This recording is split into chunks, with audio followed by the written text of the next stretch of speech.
Yep.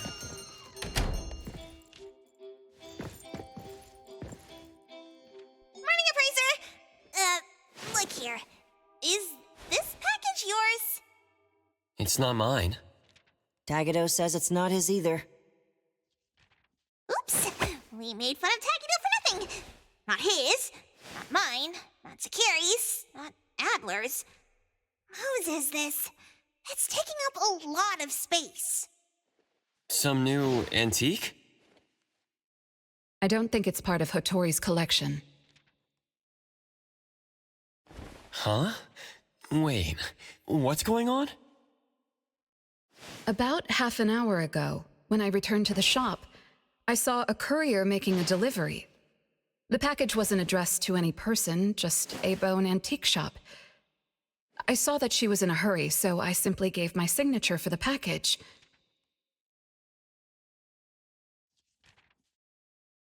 I may have made a mistake. Maybe Kiromaru learned how to shop online? Wait, check this out on Bagel.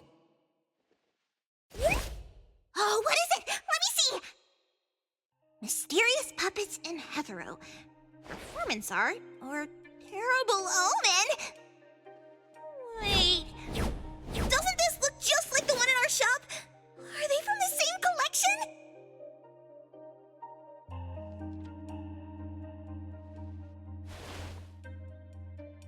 What's going on?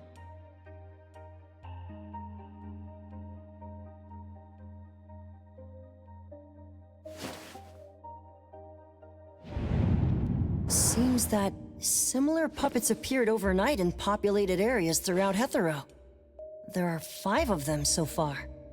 At first, people thought it was Giovanni's doing, some kind of puppet-themed art exhibition organized by the Dvorak's or something like that. Others thought it was a promotional event for Miss Ellie's puppet project 1,000 Faces, which has been trending. Until someone claimed it was the work of an anomaly that drains life out of humans to make puppets. That's when people started to take it seriously. OP claimed that one of his relatives was a victim, and if the anomaly isn't handled soon, Hethereau will become a city of puppets.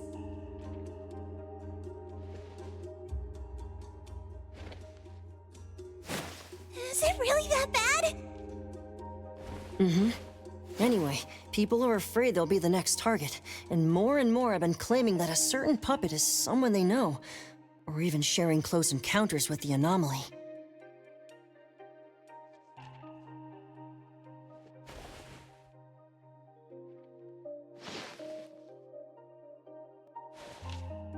BAC has stepped in and urged citizens to exercise judgment, refrain from spreading rumors, and share relevant information to help the investigation. So the one our shop received is the 6th puppet?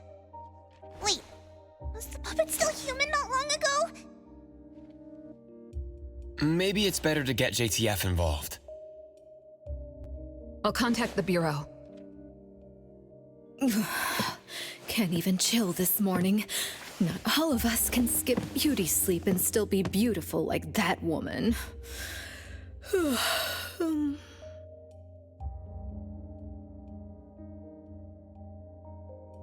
My apologies.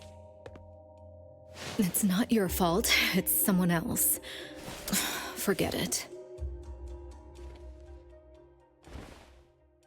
So who brought this thing? Take it away, dump it, I don't care. Don't let it mess with the shop's feng shui. We got you covered, boss. JTF will be right here. I don't see you getting excited about bringing customers over, and you're bringing JTF to the shop? You kids better not have stirred up trouble again.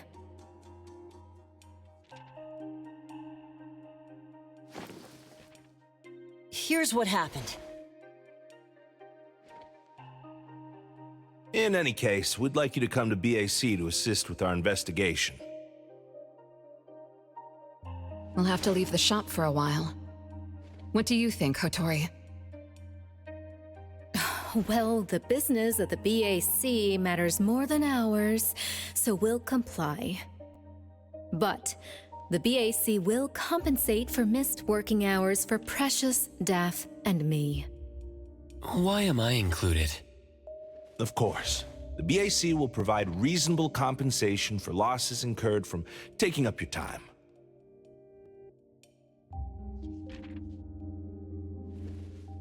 Boss, I want to come along too.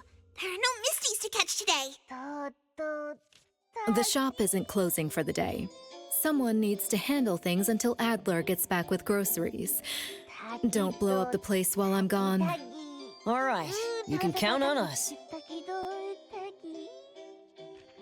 Oh. When you're back, make sure you fill me in. Okay. Oh, by the way, we're not taking that vehicle of yours. If the neighbors saw, they'd think A-Bone got busted for shady stuff.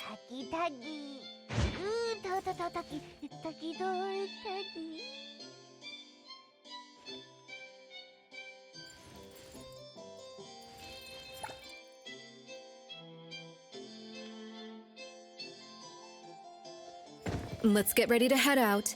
The sooner we leave, the sooner we're back for my nap.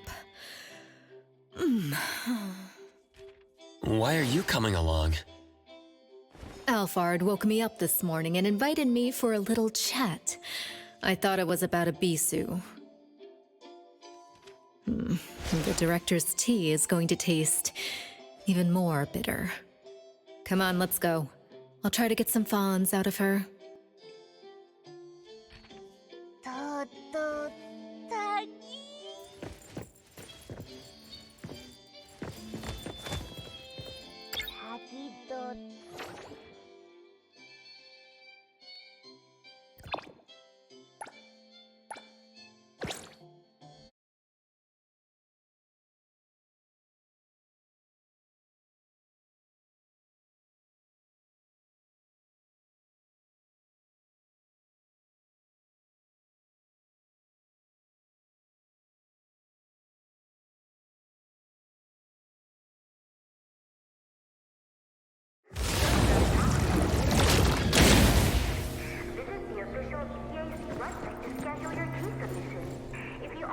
Greetings, everyone from A-Bone.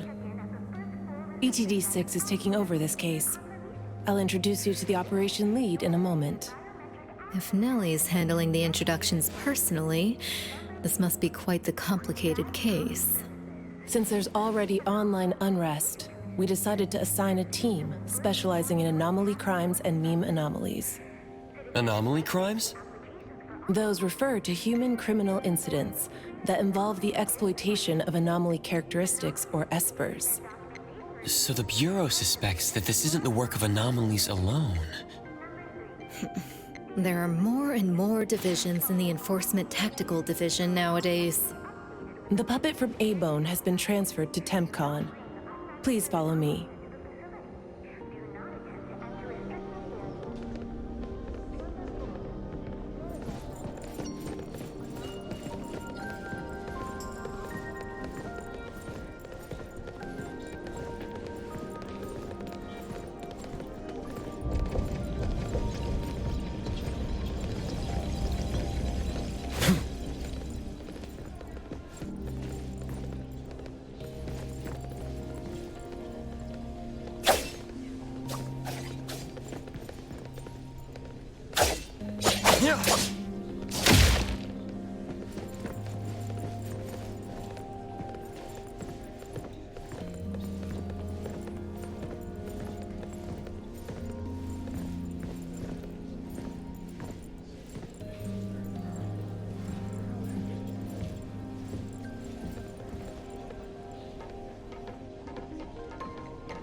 After so many years, the Bureau's shabby elevator is still so slow.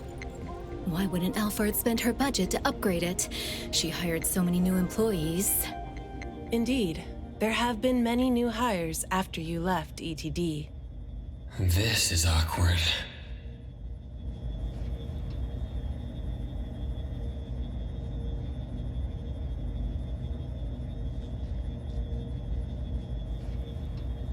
Precious, Daff. See you later. Aren't you coming?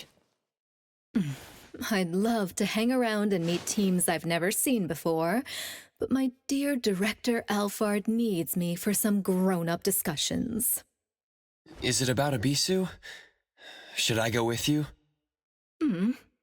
Our Precious wants to feel the cool AC and expensive sofa, as well as the endless lectures from the director. She only asked for me, but I'm sure she wouldn't mind another one, especially one who's such a good kid. You mean I don't have to go with you?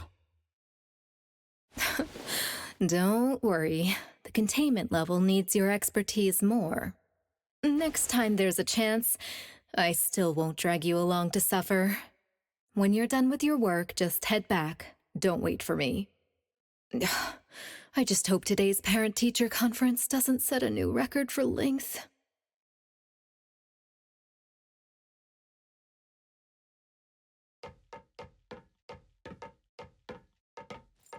When I first came to the Bureau, Mint brought the Anomaly to TempCon here, right? Yes, TempCon manages anomalies and derivatives that we don't fully comprehend. Depending on the situation, they'll either be nullified or transferred to the Seleno compound for long-term containment. We're about to directly contact anomaly derivatives of unknown properties. That said, your safety is guaranteed.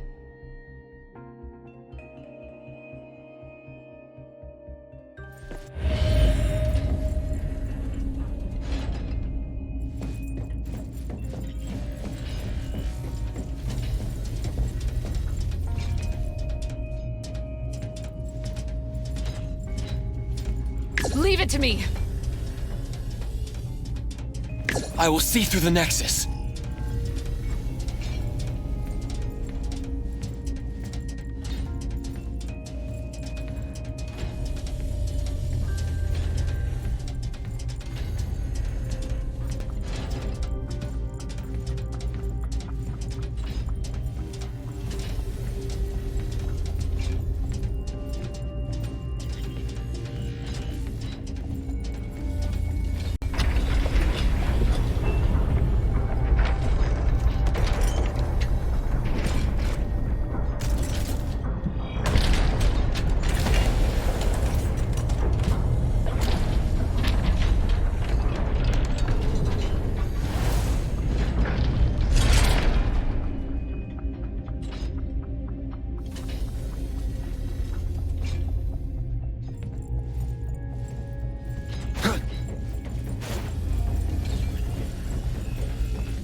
Allow me to introduce our guests.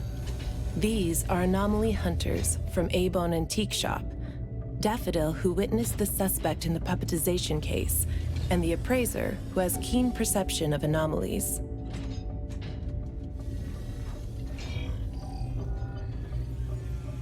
This is Chaos from ETD-6. Hi there. This is Lavinia, an operative from the Egosh Court. We'll be relying on the court's support for intel related to unknown anomalies. Blackbird was unable to attend today's meeting in person, so I'll be covering for her. Greetings to the people of A-Bone.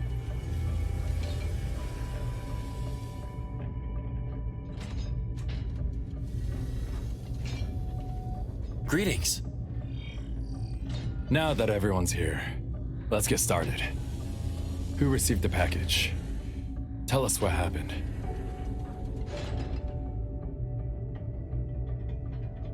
It was around 7:30 in the morning.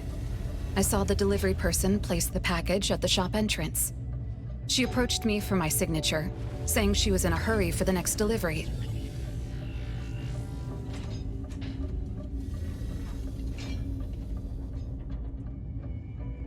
I did not think too much at the time, so I signed and took it into the shop.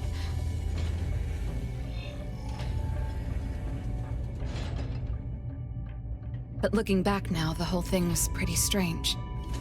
The package was marked fragile, and the delivery person told me to handle it carefully. But the packaging was flimsy.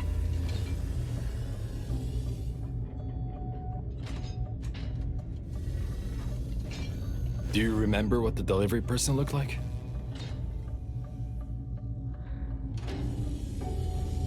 A young woman, not particularly tall.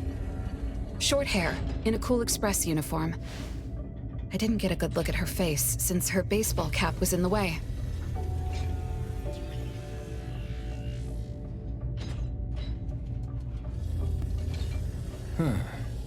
Curious. From the package to the delivery person, everything was fake. According to our investigation of the Cool Express in Bridge Crossings, the delivery person responsible for Hankaku Street does not match Daffodil's description, and their work records show no irregularities. The shipping records from the package center also show no fragile items being delivered to A-Bone.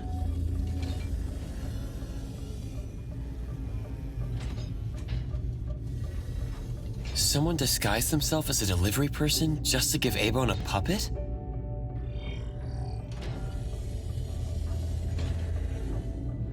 Correct. The question is, why would anyone do this?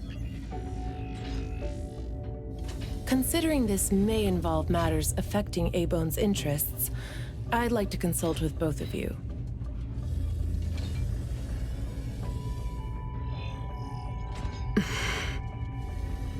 We also don't have any leads. Sorry to interrupt. I was thinking, what if this person wanted the appraiser's help?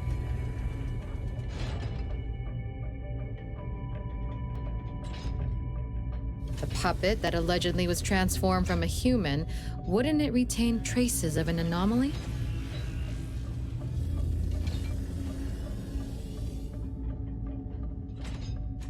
If that's the case, shouldn't a client have come forward to explain the situation?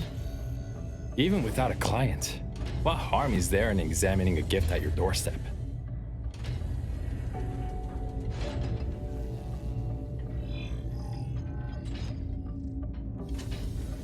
Can I take a look at it?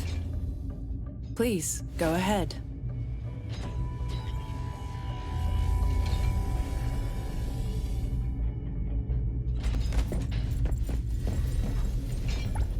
A puppet of a teenage boy who seems energetic. A puppet of a teenage girl. For some reason, she's looking this way.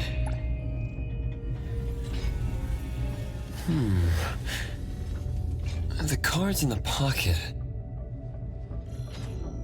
The Anomaly's aura seems to be coming from these cards. Bella. The red letters are names. And the number 0? All 6 puppets have a similar aura. It should be from the same anomaly, or the same type of anomaly, but it's very faint.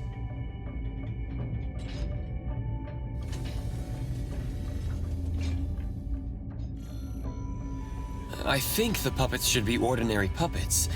They were simply in proximity to an anomaly.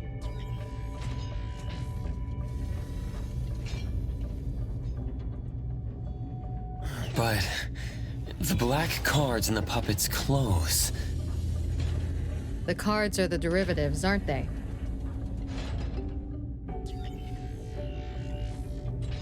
Very likely.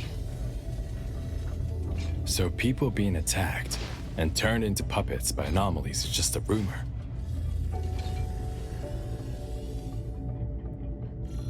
Pretty much what I expected.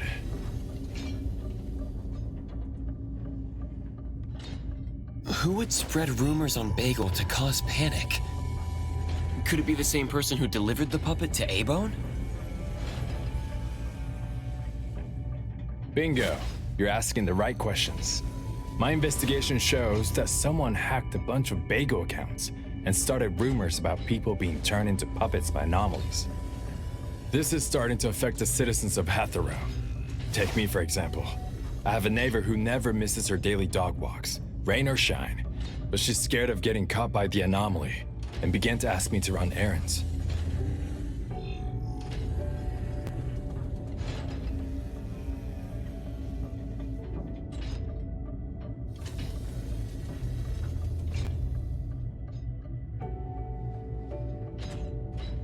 Who's ever out there watching and laughing at us right now, feel free to pop champagne.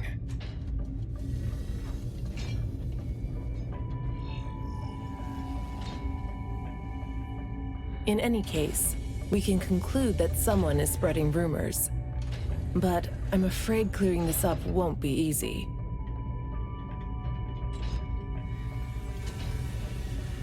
We can only explain the truth to the public after we contain or nullify this anomaly. And only then can we completely quell the rumors and eliminate their harmful effects.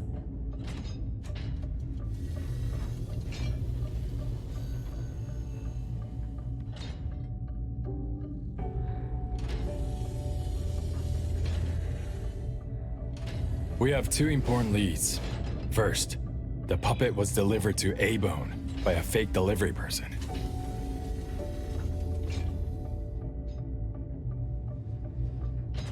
However, neither of you know anything about her, so we'll have to set that aside. At least we're on the right track.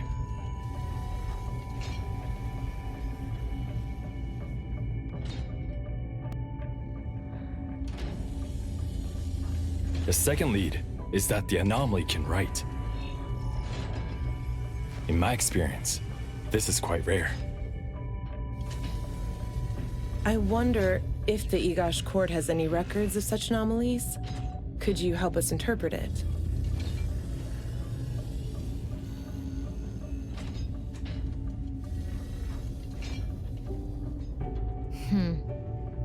Unfortunately, we haven't found any matching anomalies in accessible records.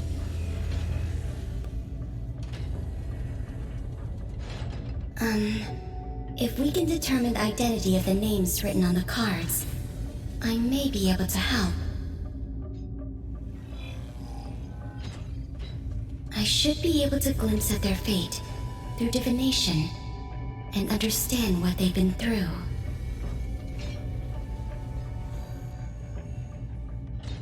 Chaos, consider this. If anyone received a black card from the Anomaly, you are welcome to bring them to the witch's house for divination.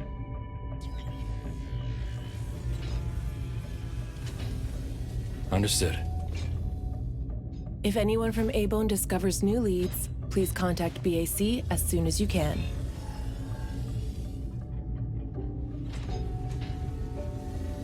We will look out for more leads. Very well, let's adjourn. Thank you very much for your assistance.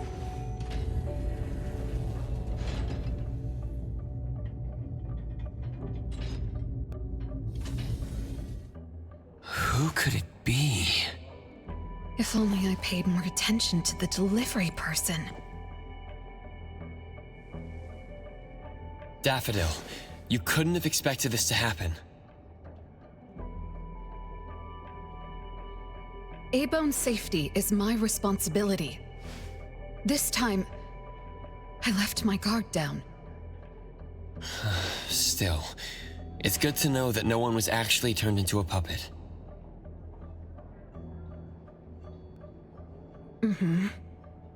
Looks like Hattori isn't finished yet. Appraiser, if you're tired, you should head back. Let me handle the rest.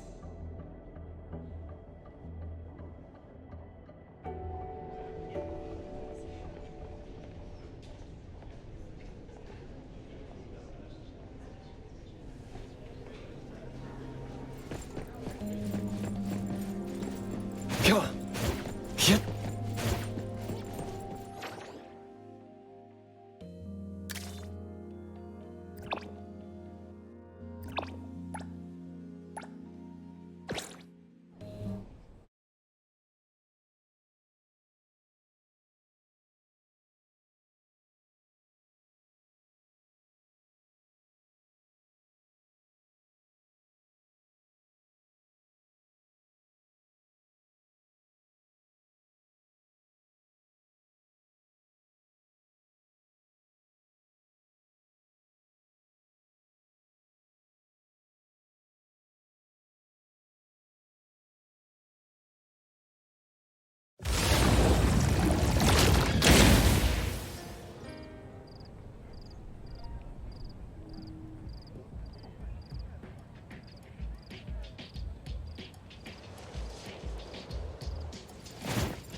Natalie, are you okay?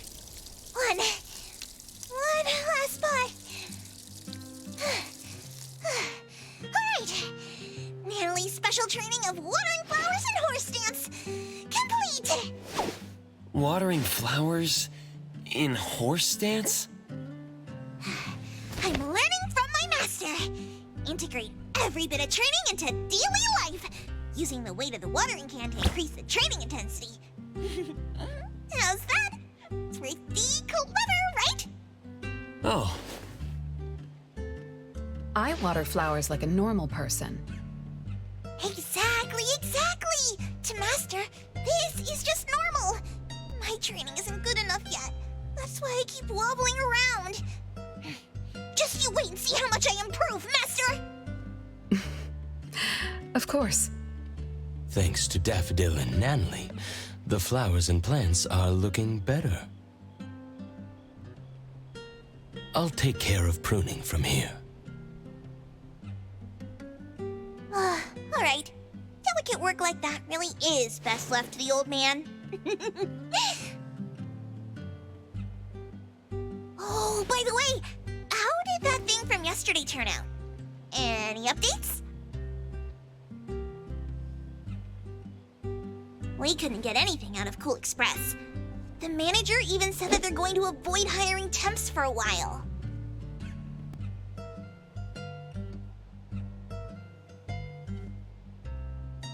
There goes one of my reliable side gigs. Ugh, the Colucci's funds are running low.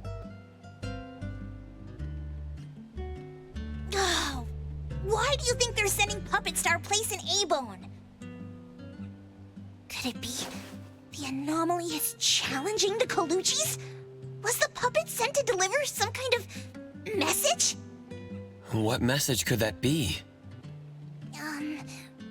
Like a coded message in Sin City Chronicles. This is some kind of hint. The hint is something that I, Beiji Daime, should definitely be able to figure out. If that's the case, shouldn't the recipient be you? No, you're right. Why does it only say A-Bone? Could it be that I, Natalie Colucci, am not famous enough? If it only says A-Bone, then who exactly is this hint for? Or could it be meant for all of us? We have a guest.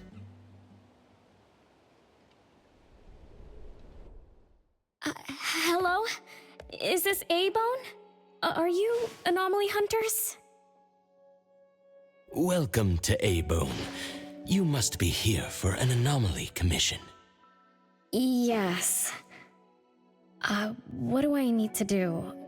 Do I sign a contract? Do I have to sign up for something? Ah, this must be your first time seeking help from Anomaly Hunters. Don't worry. Please, have a seat. These are A-Bone's finest Anomaly Hunters. Feel free to share with them any troubles you have. I'll make some tea for you. Please, wait a moment.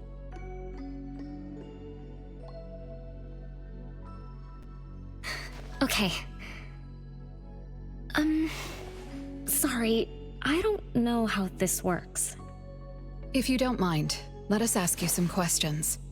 That way we can help you figure out what you need. Okay, leave it to me.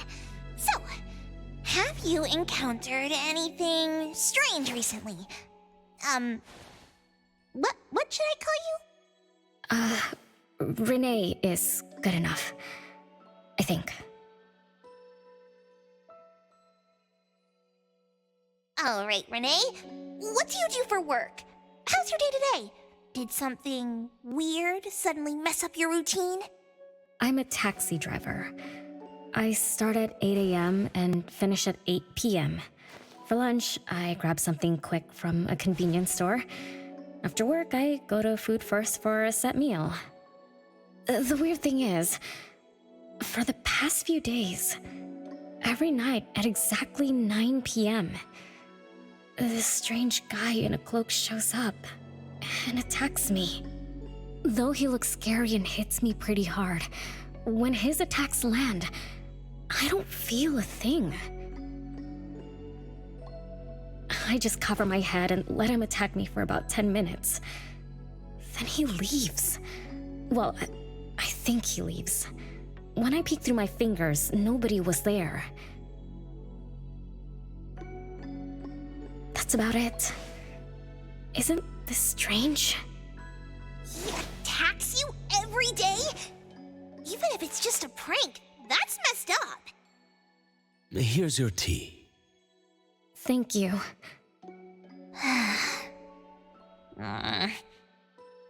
Every night at exactly 9 o'clock? What kind of kink is that? Maybe it's like those guys from gangster movies who like to dress up scary to shake people down for money. They usually show up at the same time to establish an air of authority. Oh, I can't believe there's a lowlife like this on my turf! I'll have to talk some sense into him with my fists! But I don't remember owing anyone money. I did nothing to deserve harassment from this debt collector. He never says a word, just swings this huge scythe at me. It's terrifying. You don't feel any pain when he attacks. Could this be a hallucination? Or is this debt collecting some kind of anomaly activity? That makes perfect sense! Yes, it should be an anomaly, just like Fuka said. She told me to look for help at the A-Bone antique shop. Who's Fuka? She's my friend. Well, more like my food buddy. Fuka said, it's definitely an anomaly, and the anomaly hunters from A-Bone antique shop can help me. She recommended her shop? That's a first! Thanks to me, Natalie, the tiger of bridge crossings, Ichi-Daime of the Colucci family! Oh, I've made a name for ourselves. People are finally going out of their way to recommend us! Your friend knows what's going on. What else did she say? I'm not really sure. I just know that she said I should get your help as soon as possible. Are there any other strange things going on besides that? It's hard to say. I don't know. Sorry, I don't have a great memory. I only have vague impressions of most things. How about you go ask Fuka? She also saw the anomaly in the parking lot that day. I think. She seems rather scatterbrained. It'd be good to hear what others have to say. It's almost mealtime. Fuka should be at food first. Shall we? What do you think, Appraiser? Master? This is our first commission of the day. We'll help figure this out and see if there's really an anomaly causing trouble. Let's not disappoint this very tasteful person who recommended us. Let's go take a look. How about you, Master? Master hasn't worked on a commission with the Appraiser yet. Maybe this is a good time to show you my latest training results! Hattori has no plans to go out today. Rest assured, I'll watch over the shop. Very well. Let's head out. Let's go. It's been a while since I had food first. Oh, I'm craving for their hamburger steaks. Hey, old man, we won't be back for dinner tonight. Take care.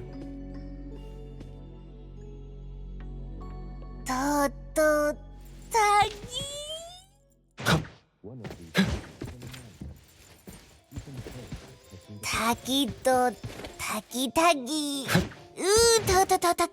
Taki to taki.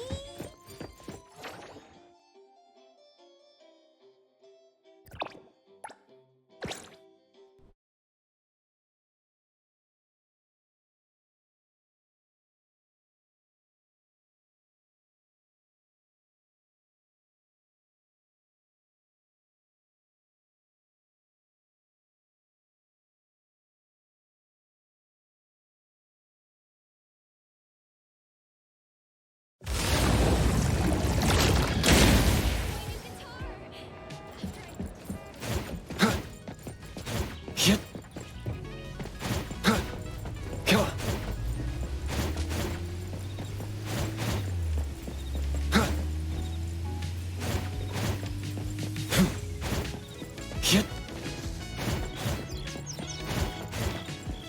Come on. Hit. Come on.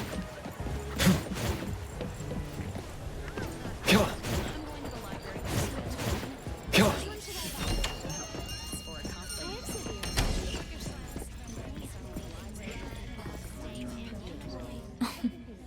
You're later than usual, little Renee. Sorry for keeping you waiting. I'm sorry. I had something to do. No need to apologize. Your matters are more important. Are you anomaly hunters from A-Bone? That's right! The A-Bone detectives are back in action! I am Natalie Colucci, H.E. Daime of the Coluccis from Bridge Crossings! This one is the core of our family, the Appraiser! And this here is... It's been a while, Daffodil. Well, you already know Master? Your master helped our family solve quite a few troubles in the past. Mother still can't stop talking about Daffodil's moves. Oh, no wonder you recommended us to Renee. Master's commissions always get perfect reviews. Sorry, I don't quite remember. It was probably back when the shop first opened, right?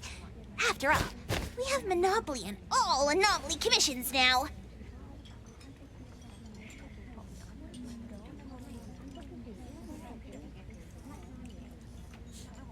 Fuka, we'd like to ask about the strange thing happening to Renee. Can you tell us about it? Of course. Let's sit down and talk.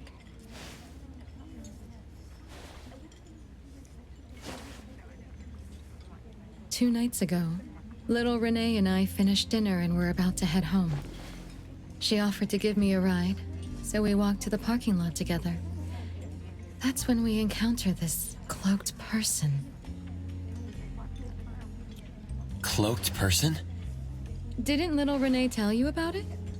The anomaly she saw was a strange figure that looked like someone wearing a cloak. Oh, did I really say that? You little scatterbrain, forgetting what you said again. I'm sorry. No need to apologize. But to be honest, I don't know what this so-called cloaked person actually looks like. You don't know? Weren't you there? I was. Renee was walking me to her car, but halfway there, she suddenly crouched down, trembling all over, looking panicked like she was hiding from someone. I asked her what was wrong, but she couldn't answer. She just kept muttering things like, "Don't hit me." Nobody else was around, let alone anyone hitting her.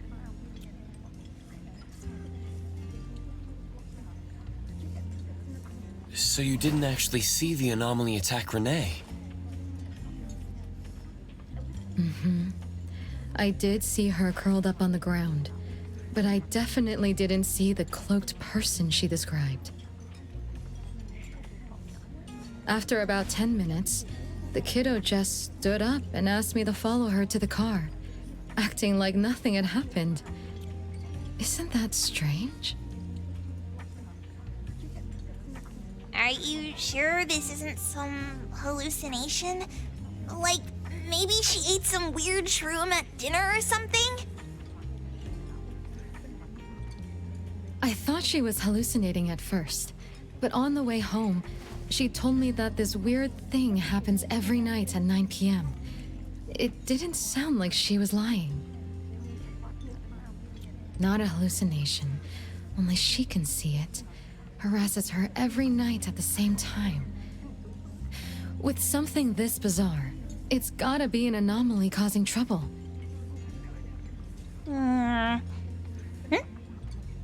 So, any leads yet? Hunters from A-Bone?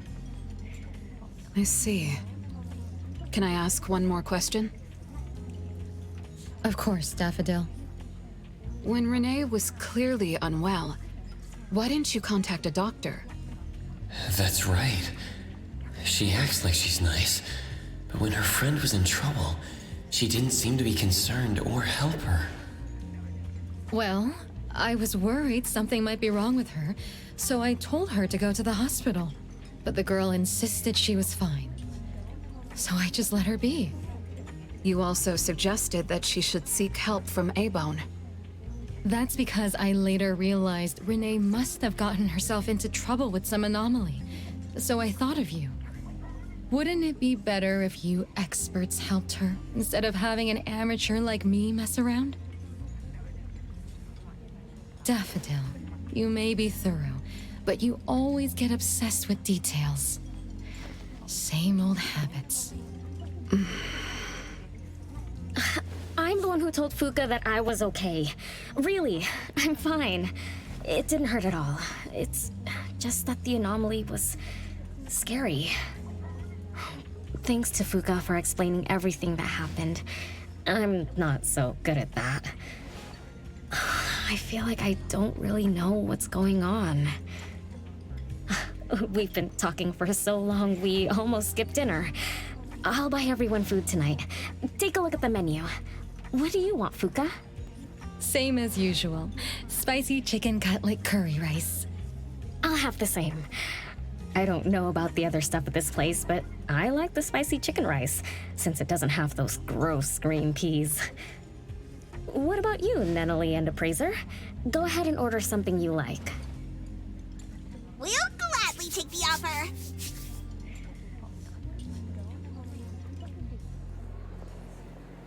It's 2 minutes before 9 o'clock. According to Renee, the anomaly will appear in the parking lot right on time. I wonder if we'll get to see that cloaked person show up to collect debts. From what Fuka said, not everyone can see it, right?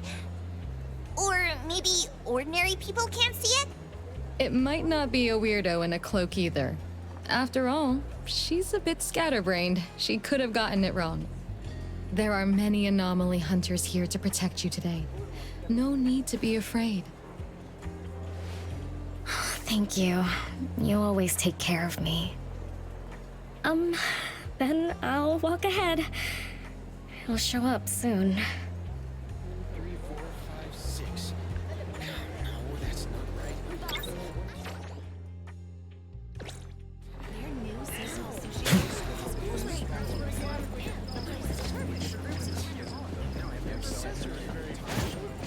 Come on. Yep.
Divided by 0.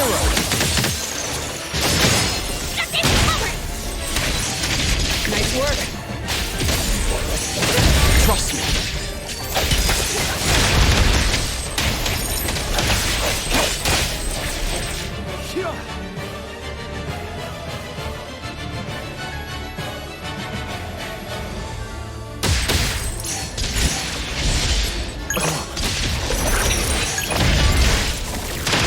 Let me take over.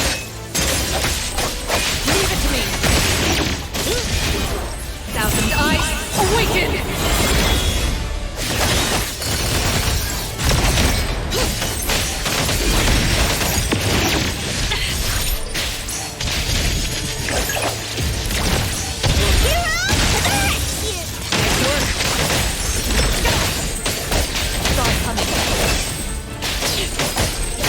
Trust me. Fate splinter and fracture.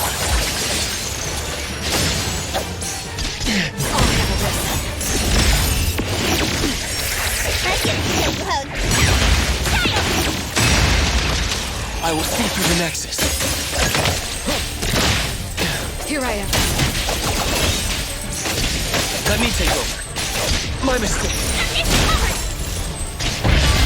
Nice work. I will see through. Nice work. Trust me, ingrained. Thunderbolt, it's our turn!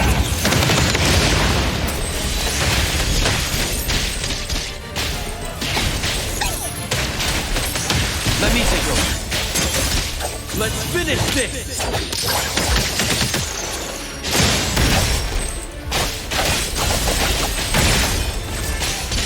What you see is an illusion.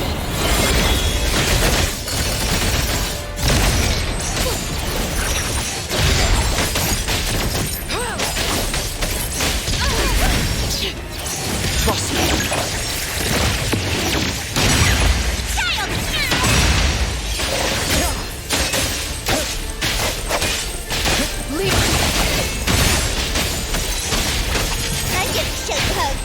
Let me take over.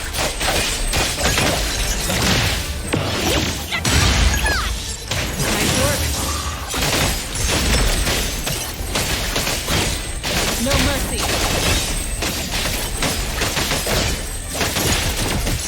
Trust me.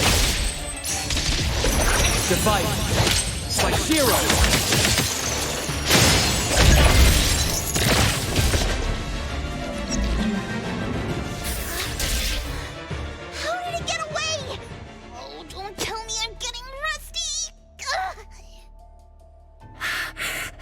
Stay away. Stay away from me! Are you okay? Don't worry, I drove away that debt collector. Everything's okay now. Did the Anomaly drop that thing on the floor? Renee. And a series of numbers on the back. Minus 20088. The numbers are different. It's the same type of card the Bureau is looking into. Let me contact Chaos. We meet again. From what I know, you received a commission from Renee to investigate this debt collector Anomaly, which attacks her every night at the same time.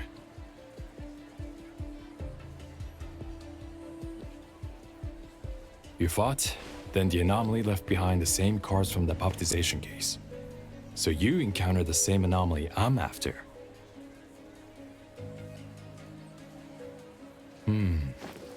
Could someone have schemed all these encounters just to involve you? ETD6 lives up to their name. They are true Anomaly crime experts. You're right. This doesn't seem to be coincidence. We still don't know who's the mastermind or why they're doing this, but we may have already met her. Fuka, the friend who recommended us to Renee. Wait, she was here just a moment ago. She's already gone. What did she say? She recommended A-Bone because Daffodil had handled her mother's commission before, which left an impression. Daffodil. Daffodil. So it's Daffodil again. Interesting. Thanks for the information. We should make a trip to the witch's house. Good thing it's not too late, so I'll ask the Blackbird and her team to work some overtime. Aren't you coming with us?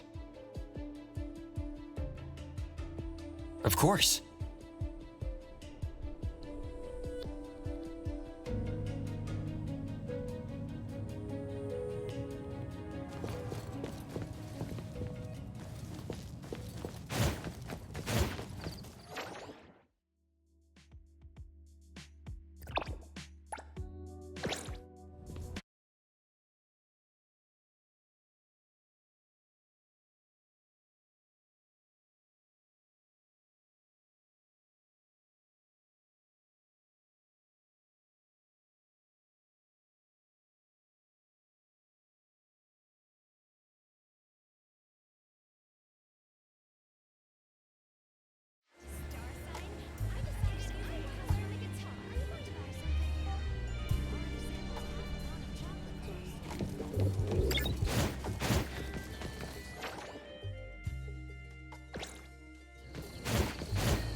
Greetings.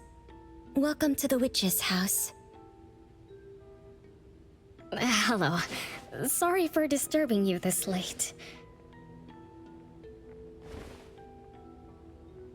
Good evening. This young lady was attacked by the puppetization Anomaly tonight.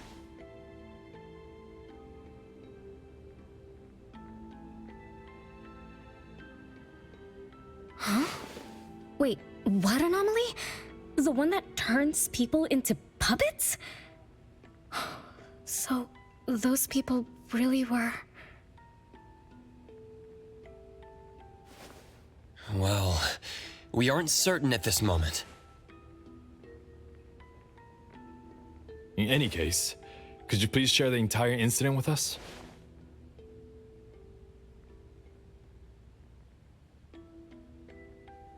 Oh, I'll tell you. Renee came to our shop because she wanted us to deal with some weird thing that appears every night at 9 o'clock to attack her.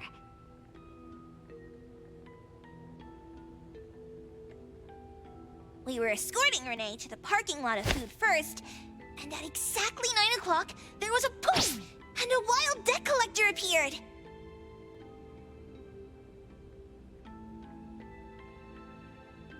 We don't know its real name.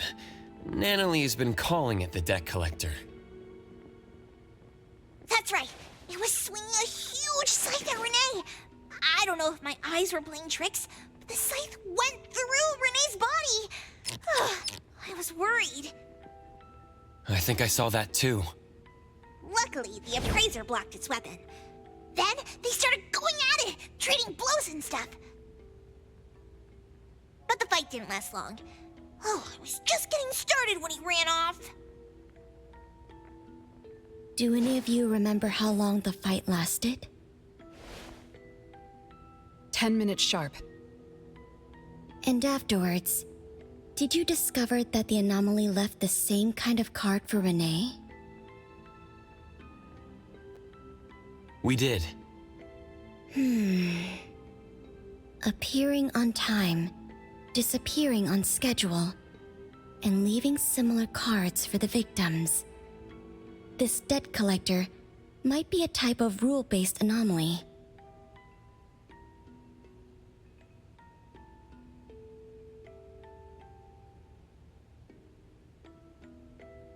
Rule-based anomalies usually follow predictable patterns. They also have a complete set of rules in their domains.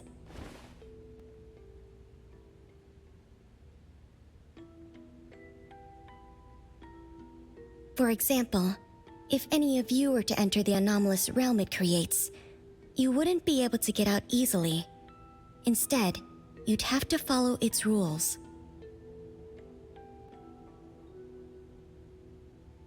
Some rule-based anomalies symbolize rules themselves. You can think of them as the manifestation of rules. Others have some kind of goal. In such cases, nullification is extremely difficult, and conventional containment methods have proved ineffective. No wonder it got away. Is Abisu's security anomaly also a rule-based one? Nantani is its name, right? It is. So, the key is to understand the rules and master them before we can nullify or use them to our advantage.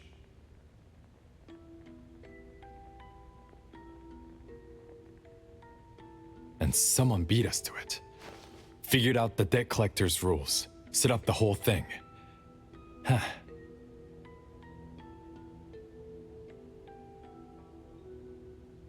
The next questions are, why target Renee? And what do the numbers on Renee's card mean?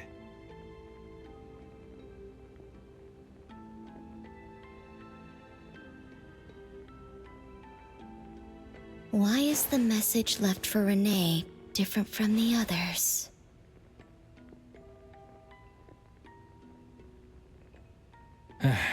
Another annoying puzzle.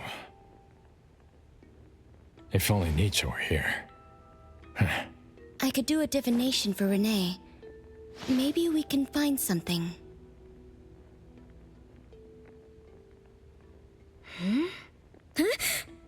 That's a surprise. I've never had a divination before. Is there anything I need to do? Just relax and close your eyes now.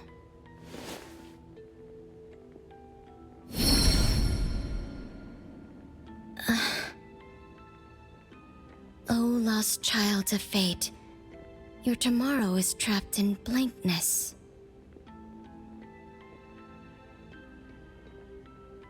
Wait, what? What trap? What blankness?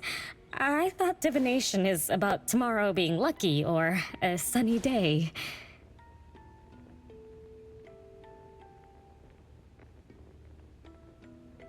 Oh. Your fate is rather unusual. I'm afraid I can't give you further interpretations.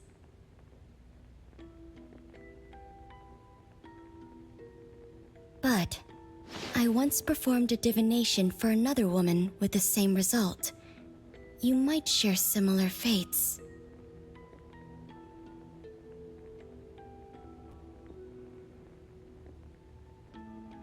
Her name was Dolores, head of the Constantine family. She was tired of her life, saying she was never truly alive. Yesterday, today, tomorrow, each day was equally empty and void of meaning.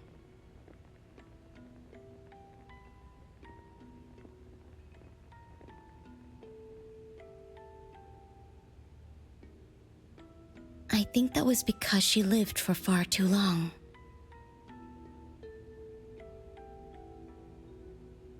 Uh-huh. She lived for a very, very long time? They say that Lady Dolores is an immortal with eternal youth, that she made a deal with the devil for unlimited lifespan at a huge price. However, eternal life can be a curse, and the Constantine family met their demise decades ago.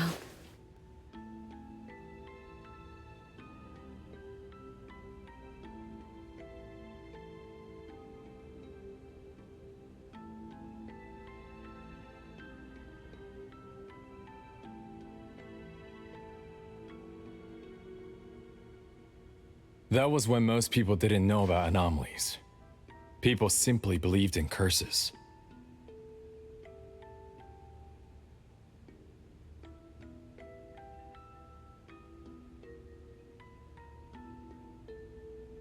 From what we know now, she was either a long-lived Esper, or she made a contract with an anomaly.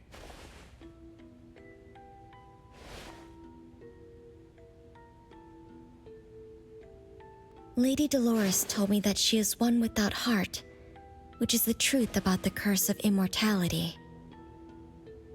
No heart, no bonds, no attachments. Alone, her memories of the past grew dim through the years. Neither does she pay attention to anything happening around her. All she had was a numb void. But she still yearned for lasting companionship and loyalty. So she sought divination from me to find a way to change things. Perhaps because her future extended indefinitely, with no end in sight, all I could see was blankness. Were you able to help her make a change? If I remember correctly, I told her, if you want something, you must first give. I'm not sure if this helped her, but I remember her face when she left. She seemed more at ease. Both that lady's divination and mine resulted in blankness. Maybe that advice applies to me too? It's just a reference. You could see it as a fun story. It's enlightening. But it doesn't help much with the issue at hand. It's getting late. Let's call it a night. Thanks for all your help. Miss, let me escort you home. Okay. Thank you, Chaos. Blackbird, thank you for your time. We'll head back now.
I will see through the Nexus. Whoa, it's already so late. Today was a lot of work without a lot of results, huh? A rule-based anomaly, weird messages on a card, and some story from way back. There seem to be a lot of clues, but there isn't a way to connect them together.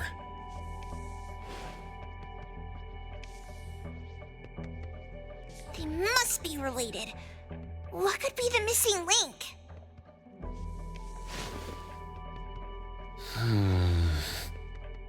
Let's call it a night. It's getting late. You two should get some rest.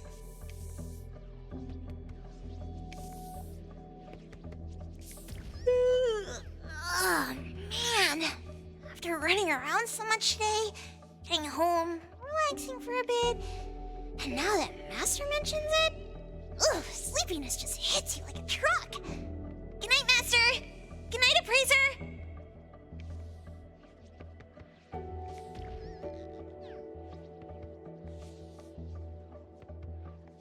Good night, everyone.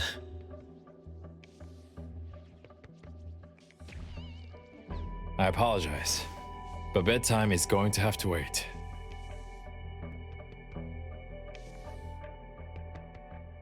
Is there an emergency? The debt collector left me another message. I found this in Renee's mailbox. Isn't this the card from last night? An anomaly is back again?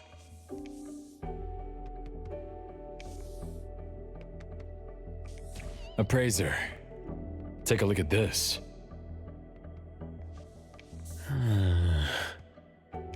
Renee's name and an address? It looks like an ordinary card. Did someone try to copy the card's style?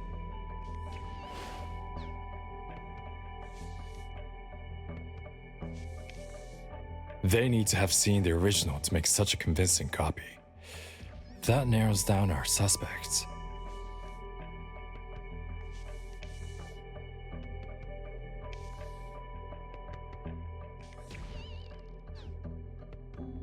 You mean Fuka, who witnessed our battle with the debt collector last night?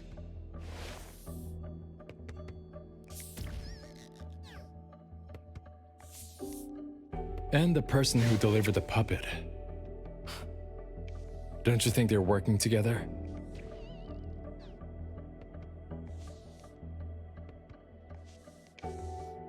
They sent Renee a formal invitation and are waiting for us at the old Constantine family estate.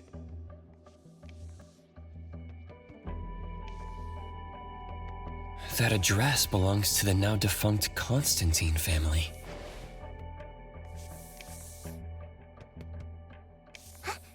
Renee, are you somehow connected to the Constantine family? I knew last night's story was different.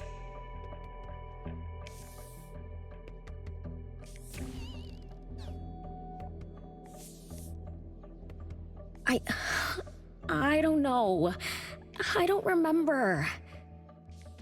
I'm just a taxi driver who's always been alone. How could I be connected to some strange family?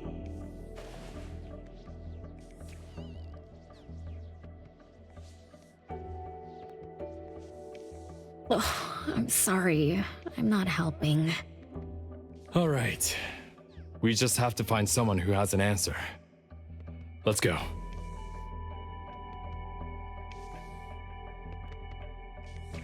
Wait, don't go yet.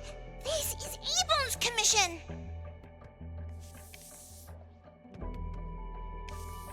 Daffodil must come along. Others can join us too. I don't have stupid rules about not getting others involved.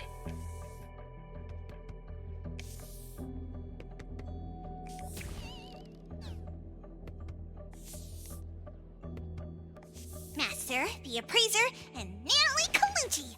The mystery of the debt collector is about to be revealed!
Come on.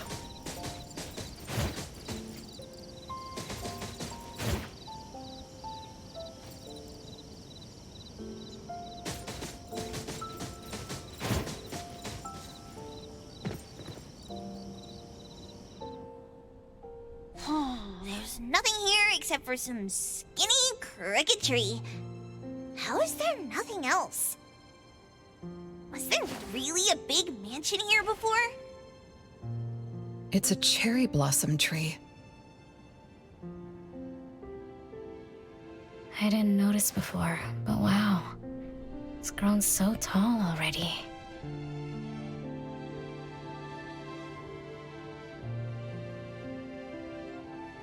The branches might be thin, but they're sturdy. Anomaly, do you want to climb it?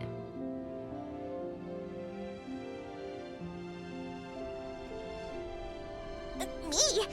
Climb the tree? Now? Let me see if there's a good angle to climb. It's been a while. I'm not sure if I can do it. Or maybe it's because I was smaller when I was a kid. I could just hop and reach the top. But now... maybe it's better not to try. Huh? Why are you all looking at me? I'm sorry. My bad.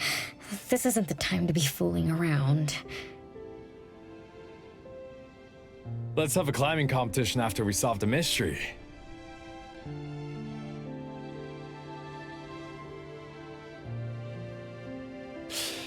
Let's get back to the case. Renee says she's been here before, specifically when she was a kid, and that she used to climb this cherry blossom tree.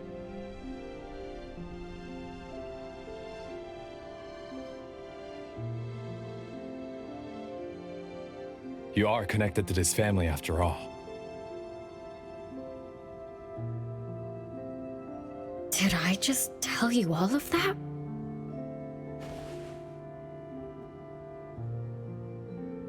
Yep. You said you climbed this tree when you were a kid. When you were a kid.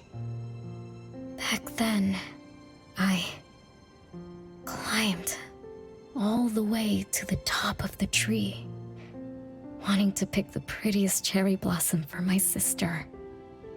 But it was so tall, and I was too scared to climb down the same way.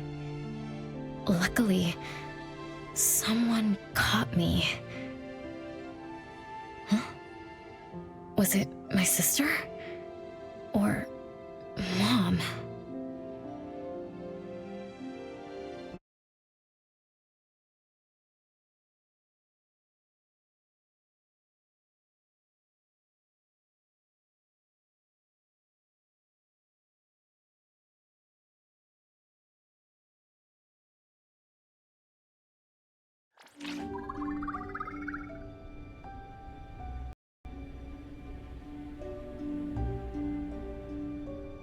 Ow!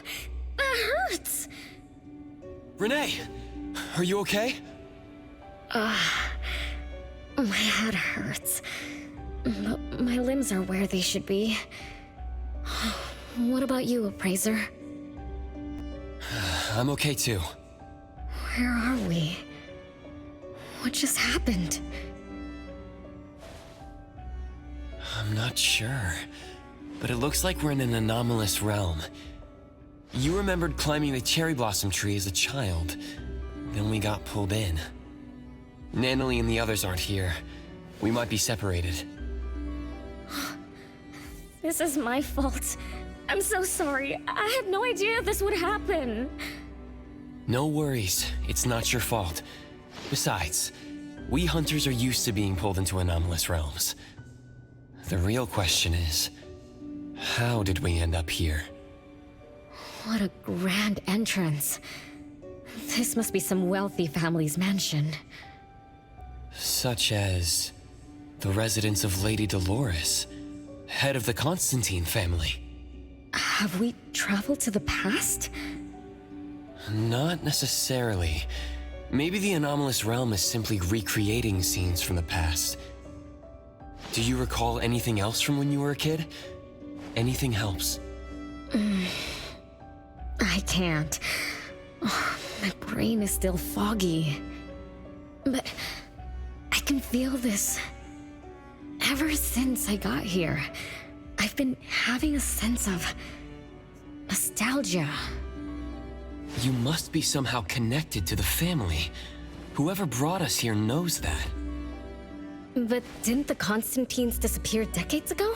That doesn't match up with my age. You're right. What you just remembered was from when you were little.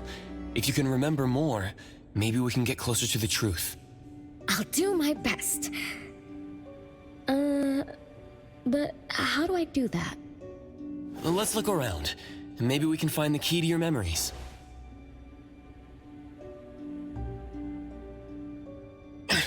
Strange. It won't budge. I'm feeling rather shut out. Is this really a door? It feels so strange. Maybe it needs to be opened from the other side? Maybe. Let's check over there.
It's you.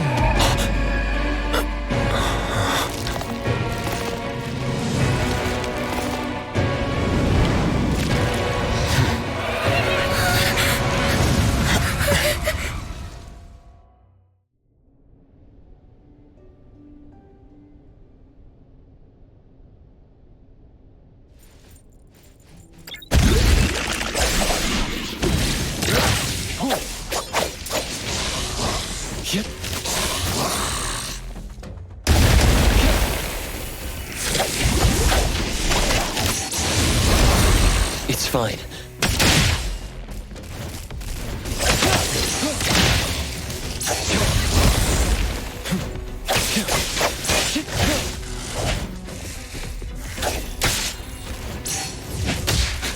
Be careful.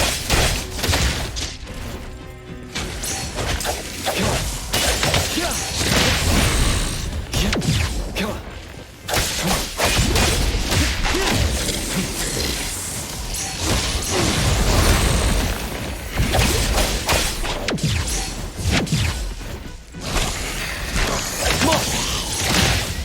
Feeling good.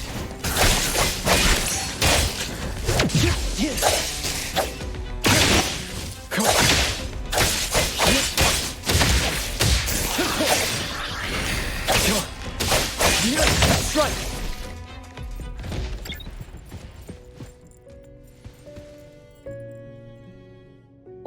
What was that just now? Something from the past? A family sitting around the table getting ready for a meal. Is this space replaying events from the past? How strange. It's like watching a movie. That's called a reenactment of the past. But did I just upset them? They don't seem too happy to see me. Don't worry about that. Anything can happen in an anomalous realm. In fact, hostile anomalies are rather common. Do you have memories of what we just saw? It somehow feels familiar. Especially with the person who lit the candle. But, I'm not sure. That lady... If she's from a memory, how could she make eye contact with us who are in the present? Am I just overthinking? 1 o'clock? It's 1 o'clock already? Bell chimes? When the debt collector appeared, it also sounded like this. Could this be related to the rules it follows? Let's go check the entrance hall.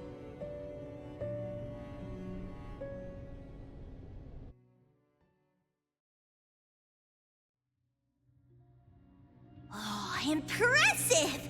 Classy! Great taste. That's how big families do it. If only the face of the Kalujis were as fancy as this. Well, we could definitely do without the curse. Do you think Renee and the appraiser already went ahead of us? Let's go in to investigate. It's best if we regroup as soon as possible. Whoa! This door is so ancient! It's not going to fall apart if I push it, right? An old, ruined mansion that suddenly appeared, long neglected and unmaintained. Could this be how the Constantine family mansion looks now? The desolation we just saw could be an illusion to hide this place. That makes sense. And then Renee dispelled the illusion. She must be part of this family. In other words, the master of the family returns. An old mansion abandoned for decades. I better be careful. I won't be able to pay for damages if I break anything historical. Yeah, we're inside an anomalous realm. Be careful. Alright then, let's be gentle. Hello there!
It's that lady from before. Excuse me. Sorry. Wait a minute. Were you talking to me? She just walked away without responding. I'm so confused. We can talk to people from the past? It's like an interactive movie. No, wait. It's more like a stage play. Maybe we're also on the stage. Are we the audience? Or are we unwitting participants? Let's just say we're on the right track. You could try talking to the one who just lit the candle. Ask about how things are going. That lady. Oh, there she is! We'll have to squeeze through the crowd. It's going to be tough. Why are there so many people here? Are they having a banquet, salon, or something like that? Before I talk to that lady, should we talk to the other guests first? We can figure out what's going on in this mansion. That's a lot of people, though. When I drive a taxi, I don't need to speak to more than 2 or 3 passengers. No need to push yourself. Want me to handle this instead? Appraiser, you've done a lot for me. I have to step up. Besides, this is the first time I want to figure things out. These are probably things I never should have forgotten.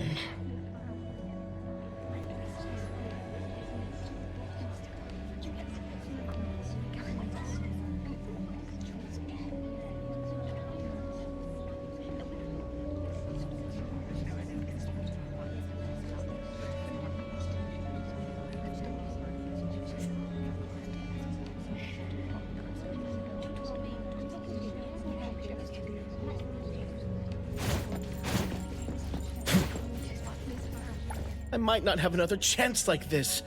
I better make the most of this. We need to seize this last chance to butter up the lady. Maybe she might even invite you as a guest in the future. Oh, don't even think about it. Look at all these people. Everyone is trying hard to impress her.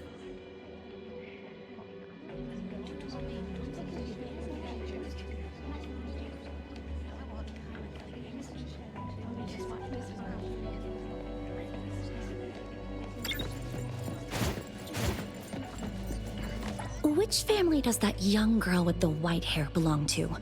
How come I've never seen her before? That should be Bella, the eldest daughter of Lady Dolores. She is the organizer of this farewell banquet. Her daughter is already that grown up? She doesn't look that much older than her daughter. Shh, keep it down. You know that woman is cursed. What a shame. I was hoping to introduce my brother to Bella.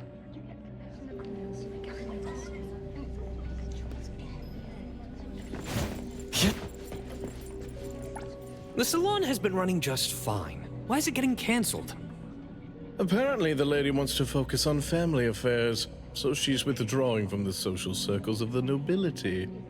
Ah, such a shame. Dolores has an amazing chef and the finest wine I have ever had the honor to taste. Dolores is also the most gracious hostess. Always generous when she lends out money.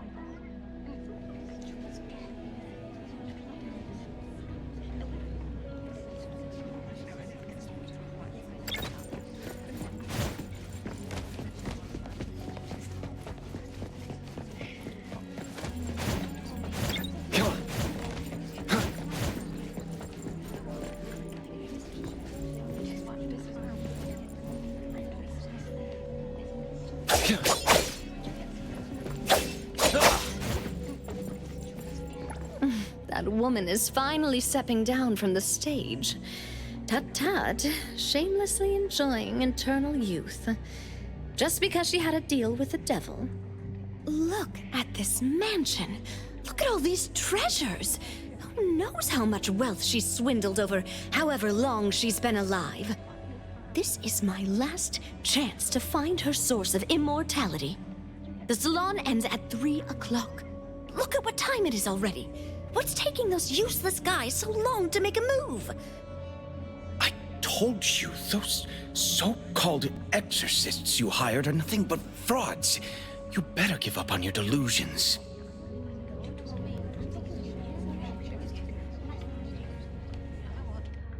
My brain is getting fried from what the guests are saying. So many conversations. So many faces.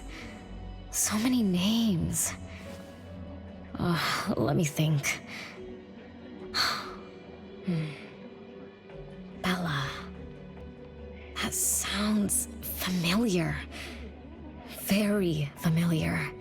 Extremely familiar. Oh, that feeling is back again. It's just hearing that name brings up this nostalgia. One of the puppets recovered by the BAC is also called Bella. Can this be a coincidence? What do you think? You said the BAC found cards in the pockets of the puppets, and those cards were similar to the one I got.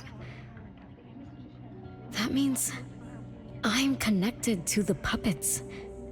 By the way, Lady Dolores' daughter, whom we just met, also gave me this feeling of nostalgia. I guess I'm really connected to this strange family. Did you remember something? Could I have been their driver? I'm pretty confident in my driving skills. No? Why don't we find Bella and ask for confirmation? That's a good idea. I want to talk to her too.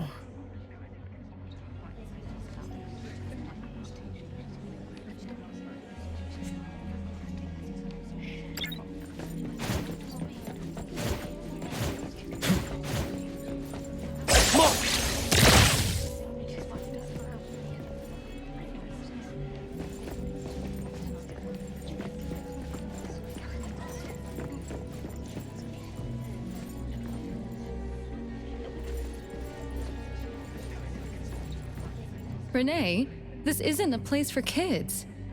Huh? Bella? You know me? Child, I'm your older sister. Remember, you should address me in a formal manner. I can't believe I have to tell you this.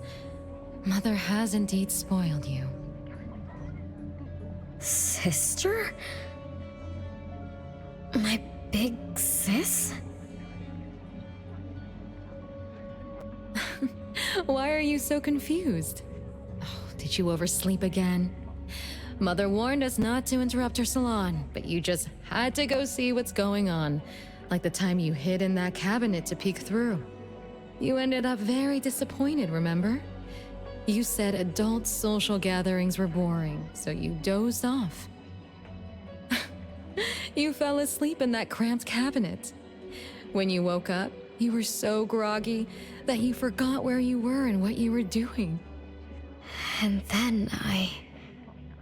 then you woke up, but someone had shut the cabinet door, leaving you in a dark, cramped space.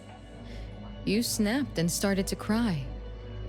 Desperate to escape, you threw yourself against the cabinet door. That day, every guest witnessed the extraordinary commotion you caused. You completely ruined Mother's salon. I didn't mean to, big sis. Is that so? Do you really think I'm your sister? Huh? Big sis? But aren't you? No, Renee. I'm just a shadow bound to this place, destined to meet you. Though you might have forgotten or abandoned us, we've been waiting for you all this time. We've been waiting to relive these moments with you. So, I really am part of the Constantine family?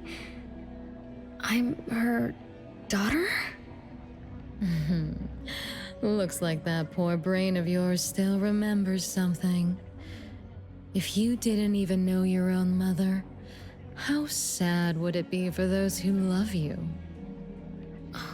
Where are they? Mom and the others. Are they still home? My dear sister, this is the Constantine mansion trapped in the past. Everything that happened here, everything about us, reenacts over and over again at this place. Come on, Renee. To return to the past, you must reclaim the choices of your past, including all your mistakes. If you're not Renee's older sister, then who are you? Shouldn't you ask her why I appear as Bella? The answer has always been in her heart. I don't understand. Wait, sister! It's all right if you don't understand now. I've been waiting for you for so long. I don't mind waiting a little longer. Bella. I think I'm starting to remember. She was the sister who caught me when I fell from the tree. She's been here all along, waiting for me to come home. And why is the puppet also called Bella? I don't think the Bella we met is a real person. Remember how this is an anomalous realm? So she's my sister from the past. Though, I don't understand everything she said. That's what she meant, right?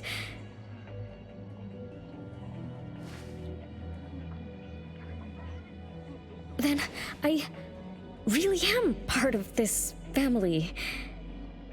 Didn't this family disappear over 50 years ago? How could I... How about we ask Lady Dolores? My mom?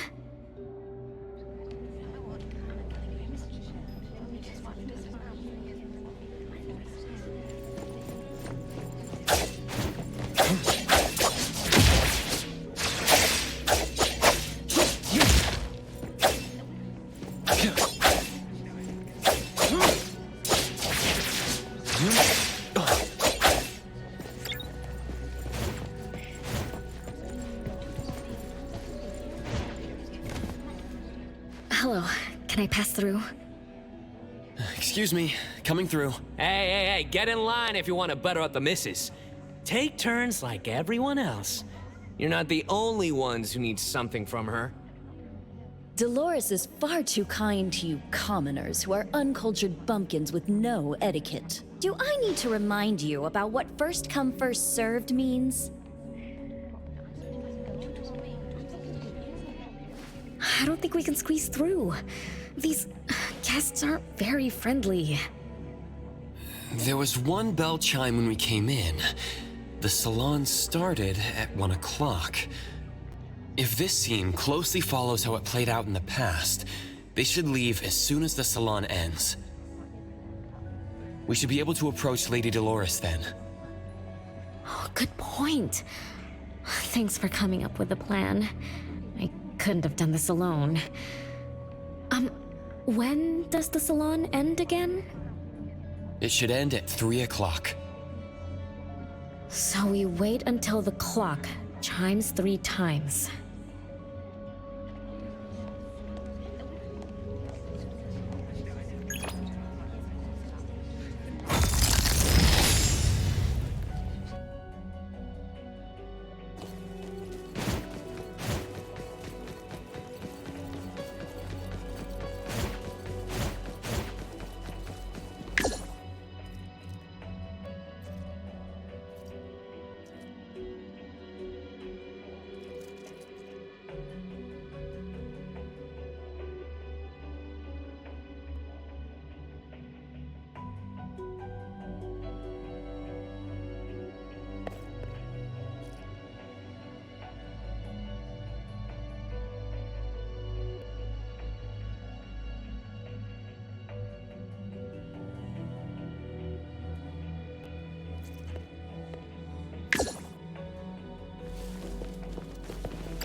What a beautiful clock! Is this what history feels like? Why is it stuck? Let me fix it. Wait. What's wrong, Master? Is it dangerous? It's best to remain vigilant in anomalous realms, especially with clocks. Oh, right. Debt collector anomaly is also related to clocks. Blackbird once mentioned that rule-based anomalies follow established patterns strictly. It would be a good idea for us to pay close attention to time. Got it, Master. We look around for clocks, watches, and stuff like that. But, I guess I was in a bit of a rush. It doesn't seem it cost anything, though. The debt collector didn't appear this time. Ouch! My ears! Something else showed up. Hey! Watch this!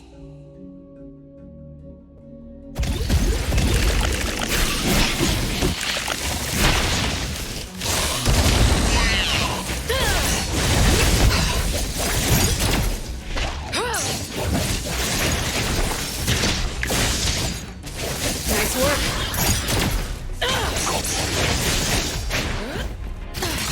Nice work.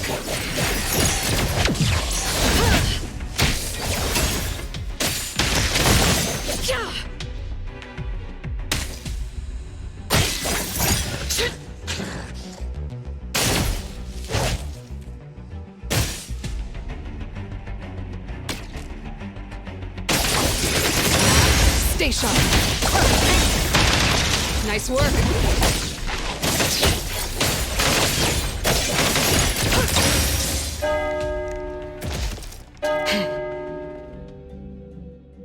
It's 3 o'clock now. The debt collector shows up every night at 9 o'clock to attack Renee. Until then, let's try to figure out what rules the debt collector follows.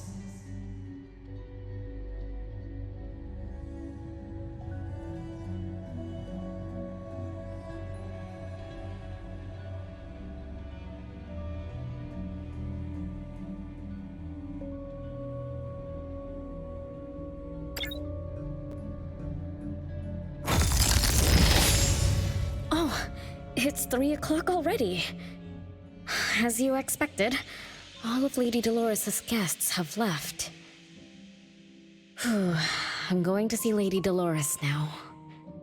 Take it easy. Don't be so nervous. I'm here with you. Okay, deep breaths. Deep breaths.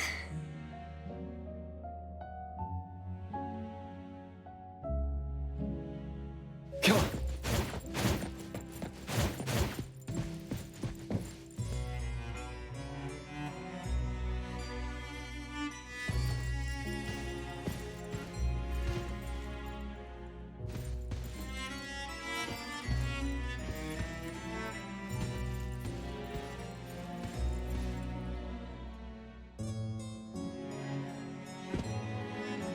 Lady Dolores.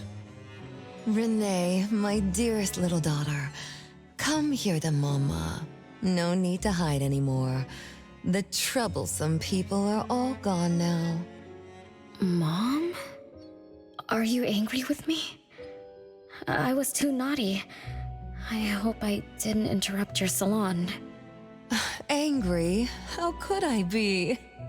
I just didn't want you to see those people too early. To witness the greed, foolishness, and ugliness of those who long for so-called immortality. Are you talking about the people who were just around you? My little petal, they must have frightened you.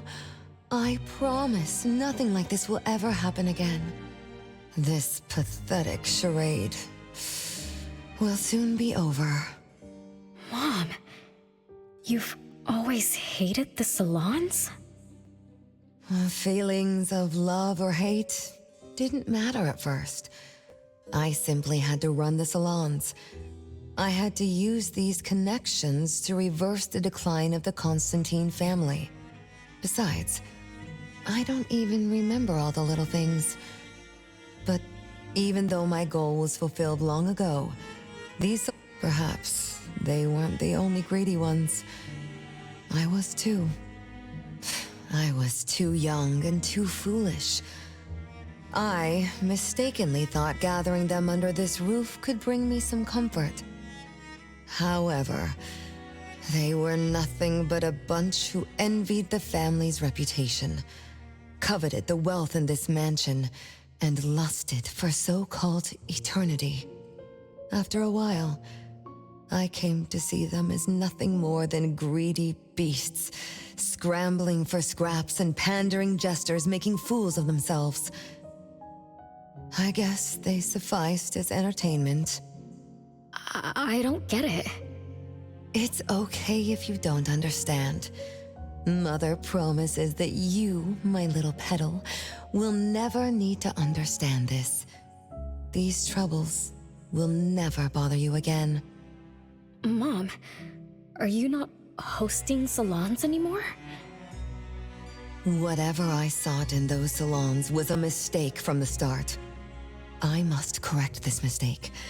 And the catalyst for that change is you, my dear. My little petal. Family is what matters most. You are the most precious gift in my life, as well as the very source of meaning in my stagnant existence. Whatever time we have left, we must treasure every moment together. From now on, as long as I'm with you, as long as our family lives together in harmony, a moment of happiness with family is worth more than an eternity in solitude, even if it's just for a brief moment. Mom, wait! Little Renee, what would you choose between an eternity in solitude or a moment of happiness? Ixis! You appeared out of nowhere. That was spooky. Oh, wait. What did Mom mean? And the rumors about the family. Is Mom cursed with eternal life? But how can eternal life be a curse? Isn't it great to live forever? So that's your answer. Well, having something is better than having nothing, and having more is better than having less. Right? Like, if you have endless time, couldn't you do as many things as you wanted? If I had eternal life, I wouldn't know what I wanted. And I wouldn't know what I could do. I wouldn't even remember what I've ever done. This is my life right now. All this time, what have I been living for?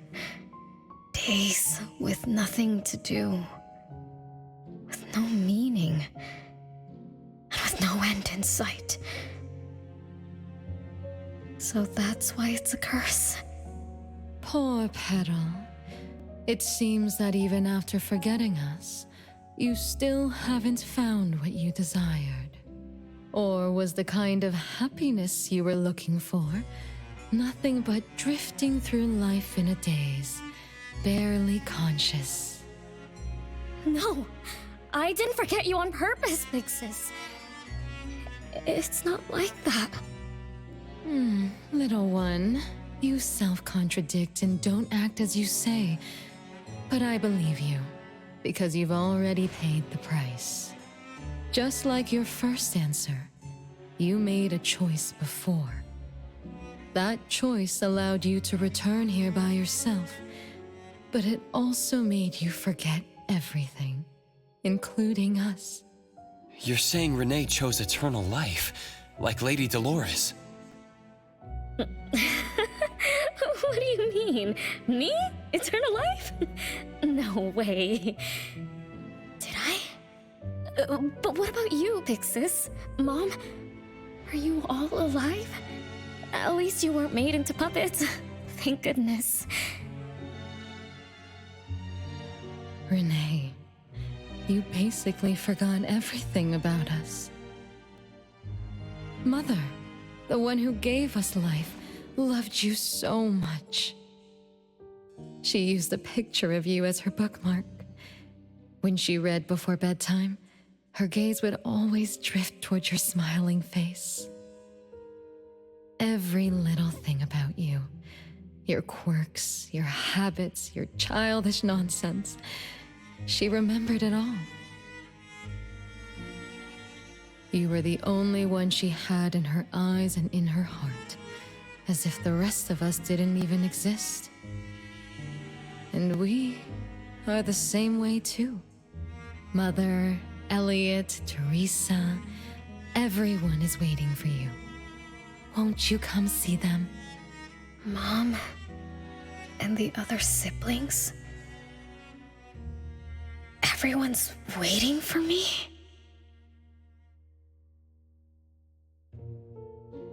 The cherry tree Mother planted in the courtyard is bathing in sunlight and in full bloom. Time has come to a standstill, and moments of happiness place over and over again. Come on. Yep.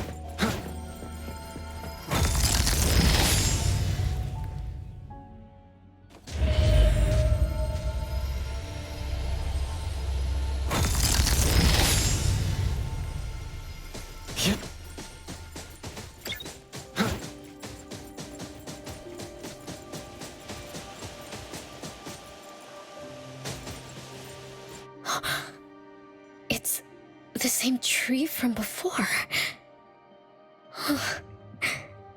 The cherry blossoms. Oh, they're so pretty.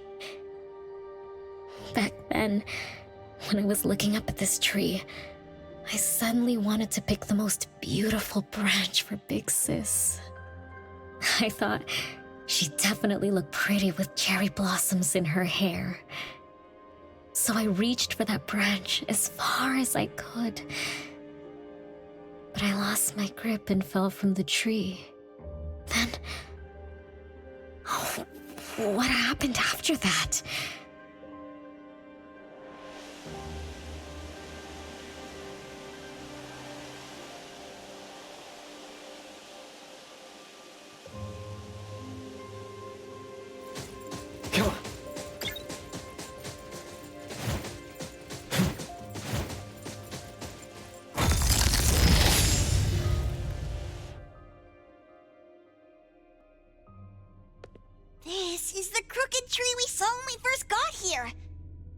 flowers have withered.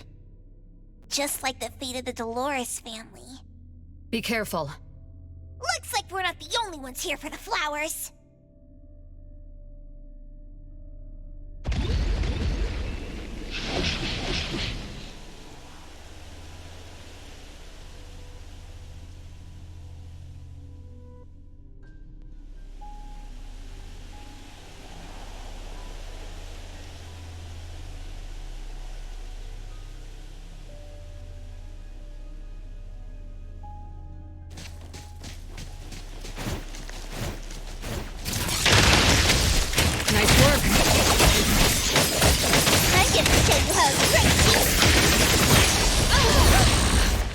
No problem.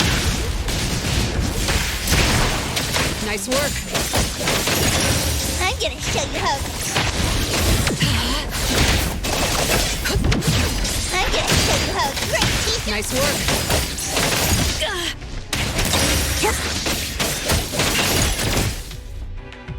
I'm gonna show you how great teeth jumping does. Nice work.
We've been waiting for you for a long time. Renee.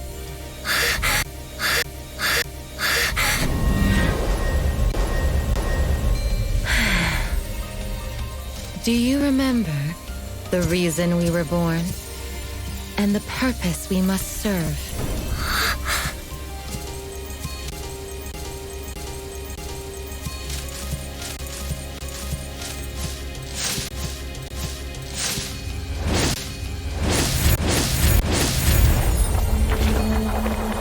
All excitement will eventually fade to nothing. Mother has long grown tired and numb to it all. After enduring long and lonely times, a wish began brewing in her heart.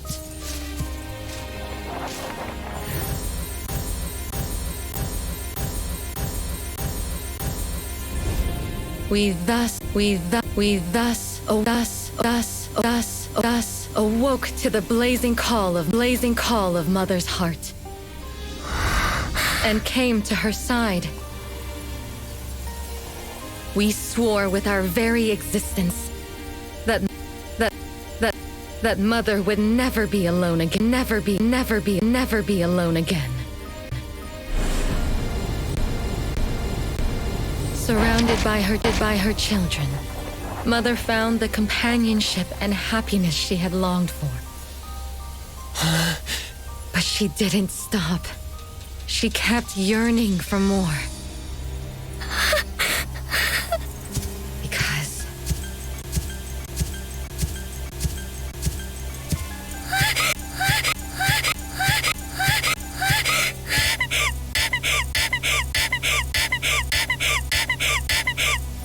we weren't able to satisfy Mother's deepest wishes in her heart.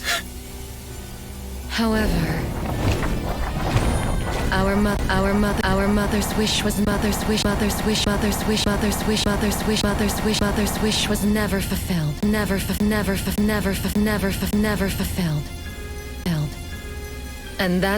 And that day will never come.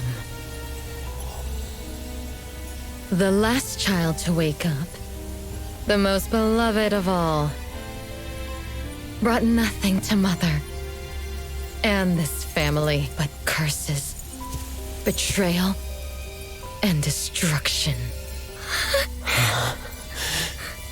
And now, she's back.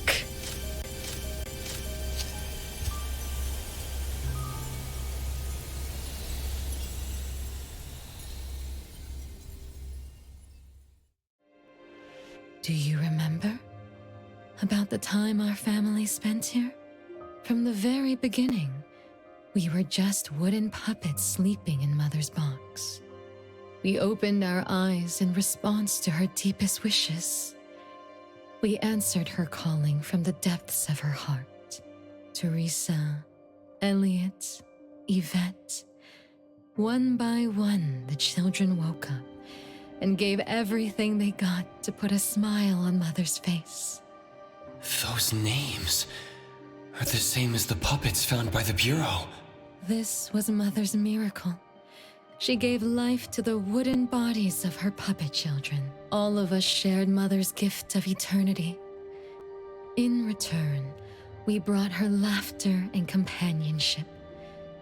The happy times seemed to last forever, but Mother still felt lonely. She was still yearning for more. As long as Mother's wish remained unfulfilled, more children would continue to come to her side. And you, little Renee, are the last child to receive her favor, and the one she treasures most. So, we used to be puppets, and I woke up because of Mom's magic. That must be the Esper ability of Lady Dolores. Our existence, our calling, and our purpose. Everything was dedicated to Mother. Thank you for helping me remember all of this, Big Sis. Unfortunately, you abandoned all of our duties. You betrayed us and committed an unforgivable sin. Sin? I don't get it. You forgot your family. You even forgot the sins you committed. But that's okay. I'll make you remember everything. That's exactly why I am here. The sin is recorded on Mother's registry in the study. Won't you go see for yourself? You could give us a better explanation. Everything started because of you. My ignorant little sister. Oh, wait a minute. Don't leave me, sis!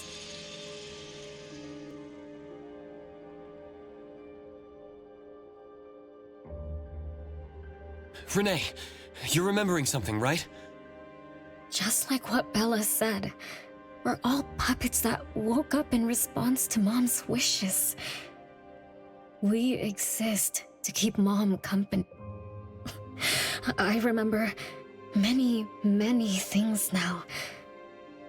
I had tea with my siblings. We also played hide and seek at home. But Mom, our beloved Mom, where is she now?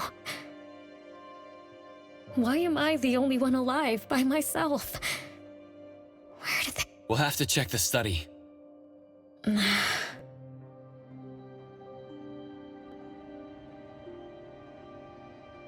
What's going on? I have no memory of that place, but I feel...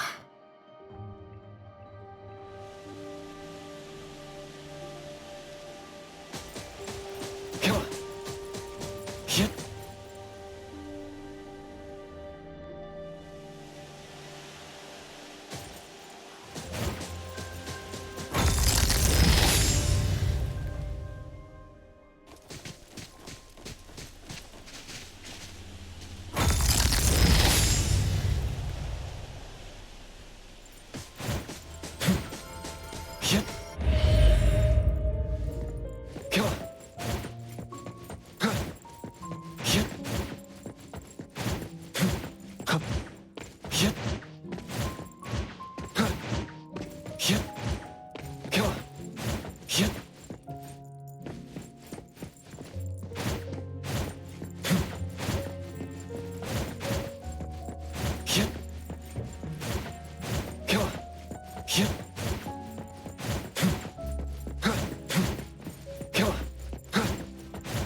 There's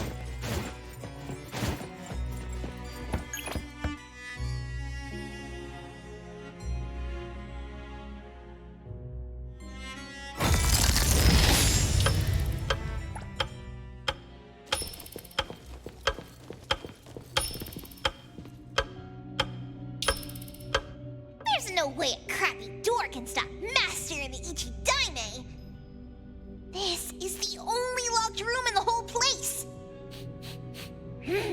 I smell secrets! Do not let your guard down. Be careful. Yes, Master! Another grandfather clock? Ugh, either Lady Dolores is a clock nerd or this anomalous realm is related to the concept of time. Something feels off. Wait, Nanalie. It's the anomaly that attacked Renee. I think it doesn't want to hurt us. We're not its target. Renee is. What was that thing about rule-based anomalies again? It follows rules. It only starts moving at exactly 9 o'clock, and its target is just Renee. You're right.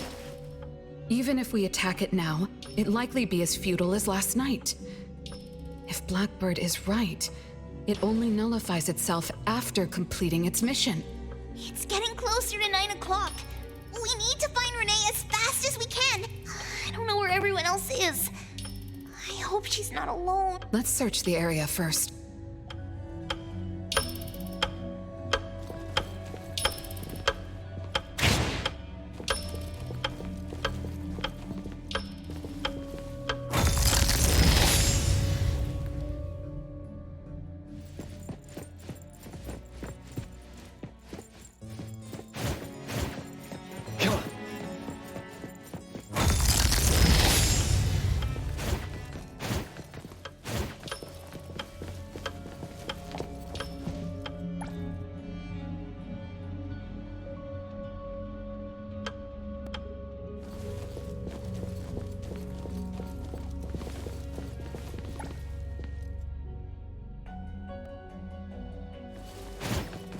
Nice work.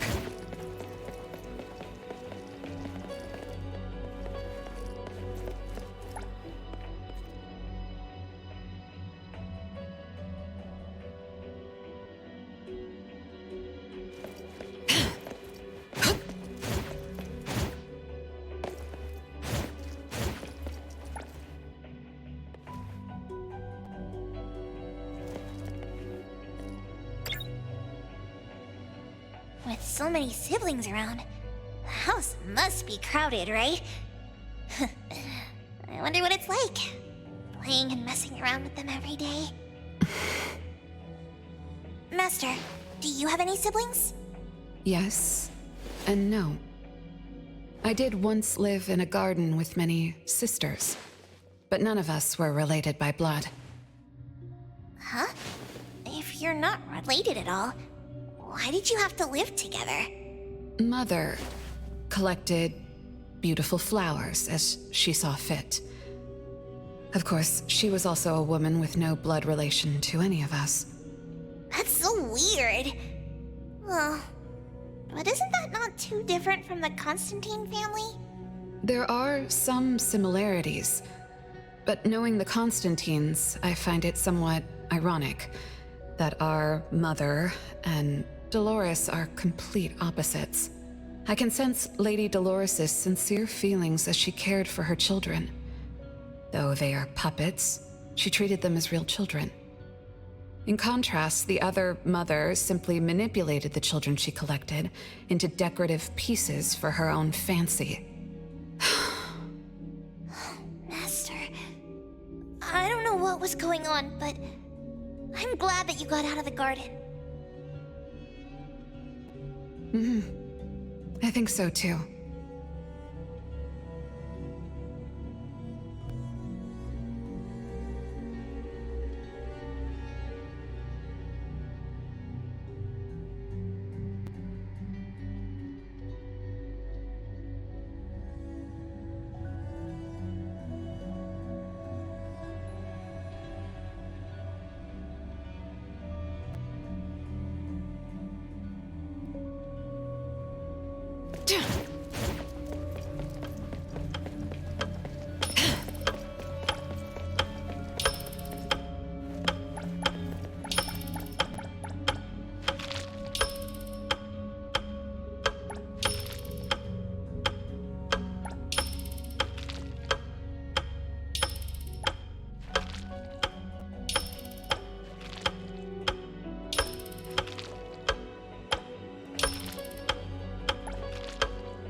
Chances are, Lady Dolores has met her demise.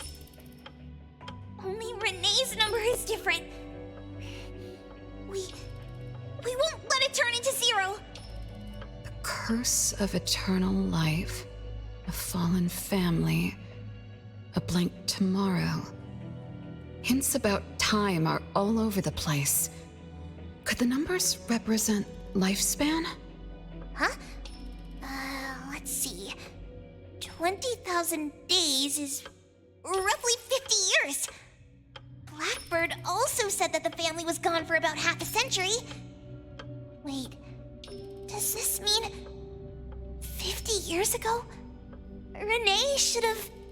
Based on this line of thought, she should have withered along with the family.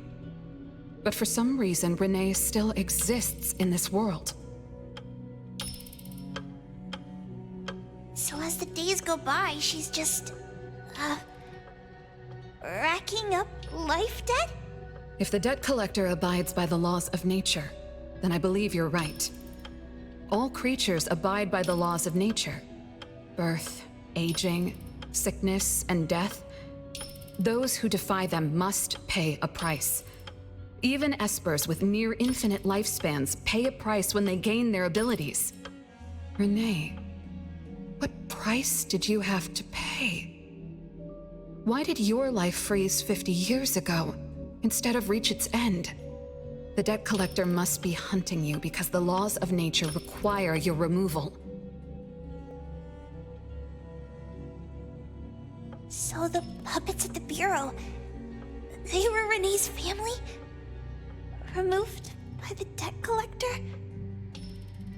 Master, what should we do? Renee's commission. A-Bone accepted the commission. There's no reason to break our contract.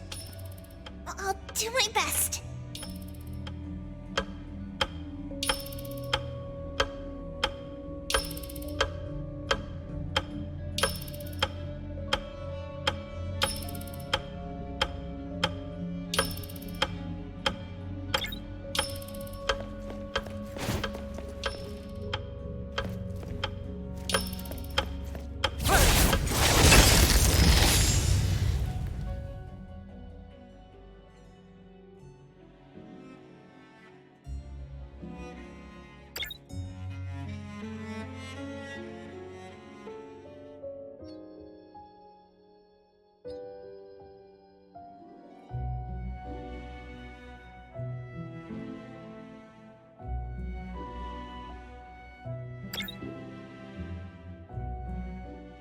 You know?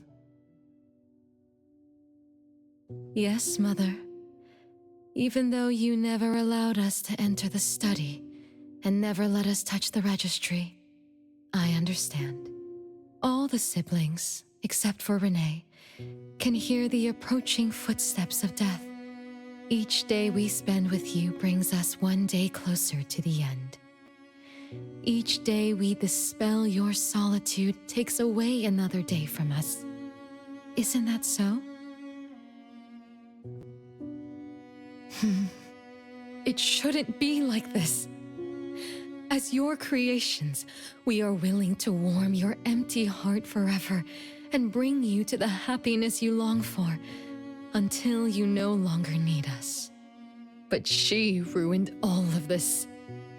When she was born, that cursed registry appeared in our home. Our names were written on its pages, and with them, numbers marking our precious days remaining in the world, slipping away with each sunrise.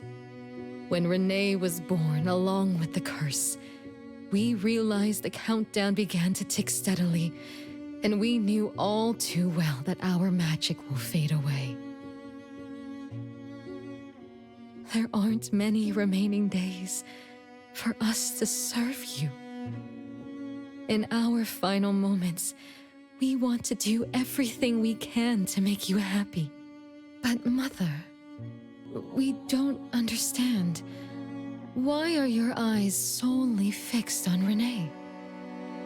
Teresa planted exotic flowers. Elliot made sweets to your taste. Yvette designed and tailored clothes. We gave it all to win a smile from you.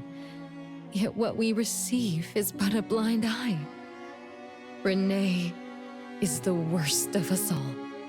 Always noisy, endlessly crying, habitually screaming, and forever demanding of your attention like any other selfish child. Is that how that child expresses affection? Or do you find love or joy in her tantrums? We don't understand, but we do know one thing. That selfish child never loved her older siblings, despite all the care we gave her. Does she even see herself as part of the family? Or perhaps, being as cursed as she is, her only purpose is to destroy us. None of that matters. But your name also appeared on the registry. Does that not matter at all? The youngest daughter that you love most declared the end of your life. Because of our existence, the numbers on the registry representing your life are depleting. When the numbers reach 0, we will fall asleep with nothing left but gratitude. Fortunately, even when the numbers reach 0, you won't pass away. You were long banished from this world by that thing. You have never lived in the present. Even when the clock of fate dictated your end, as long as that thing offers you protection, you exist beyond the laws of nature.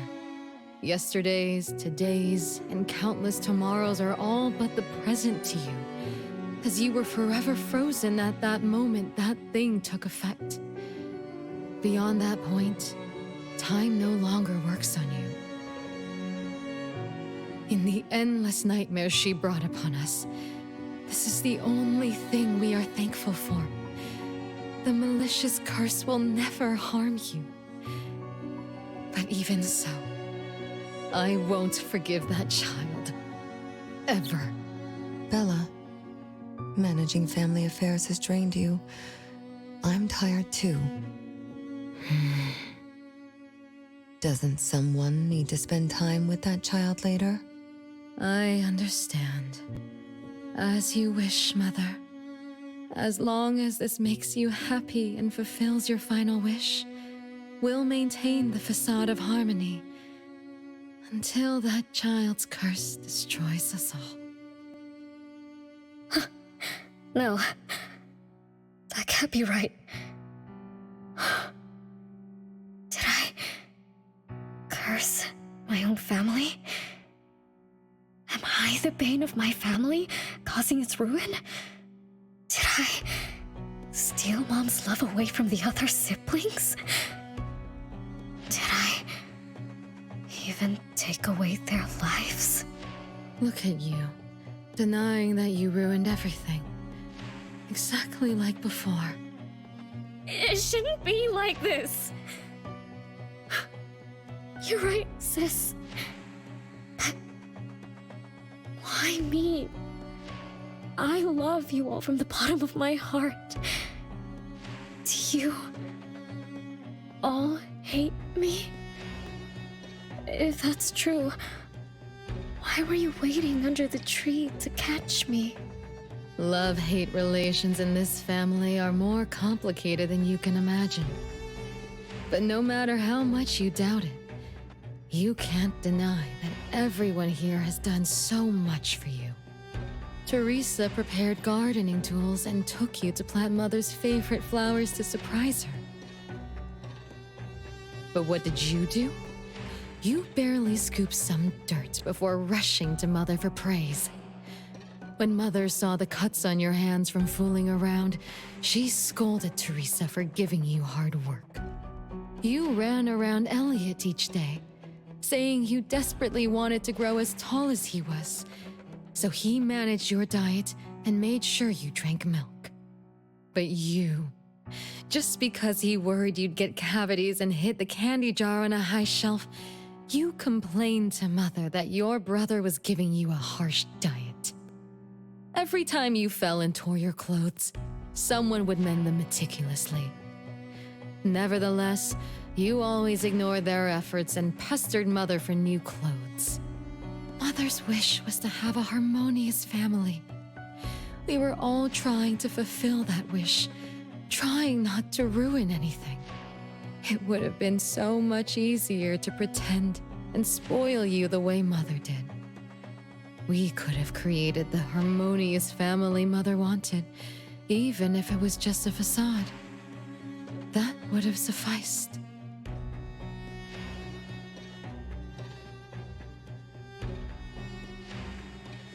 But we couldn't.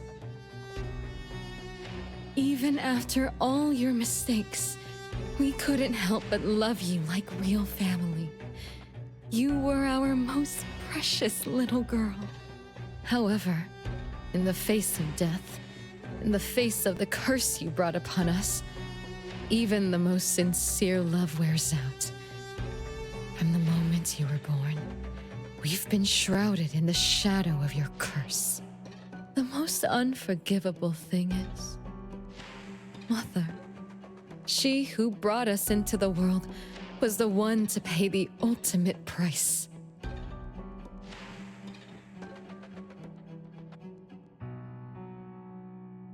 Look, it's playtime again.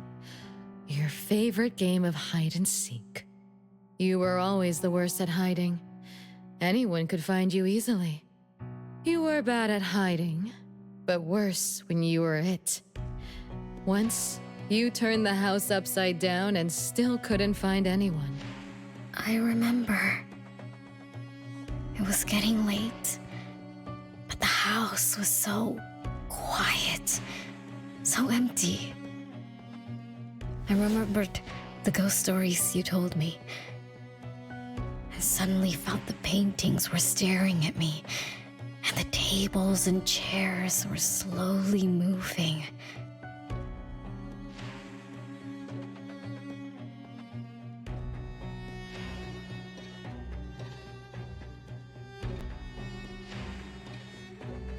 I thought you left me behind. You finally remembered. But now, looking at it, the opposite is true. You're the one who abandoned us. When you started wailing that day, we came out of our hiding places. Do you remember what we told you? We are a family, and we'll always be together. That's right. Good girl. Time is up for hide and seek. Once again, you're all alone. Come find us. I'll be it? This time, you have to find all of us. We'll be waiting for you.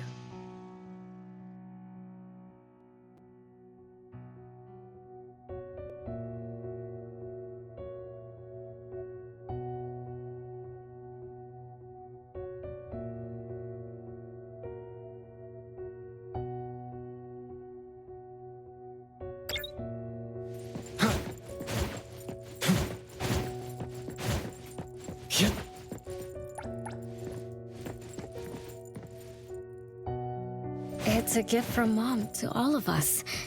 I have one too. Though I carry it all the time, I've forgotten where it came from and what it means. Oh, it's so good to be back. I found you. I finally found you. My most important family. Red letters? It's Strange. Mom doesn't like red. Why would something like this be on her clothes? I'm still bothered by those red letters. Aren't they the first letters of names? If they are names, they do match with the voices we heard earlier. But that... No one found me? Yay! I'm about to win! I already told you I'd win this time. No one will think Renee is hiding here. It's Renee's secret hideout. What's that? Me? I thought we were it, so we can find my siblings.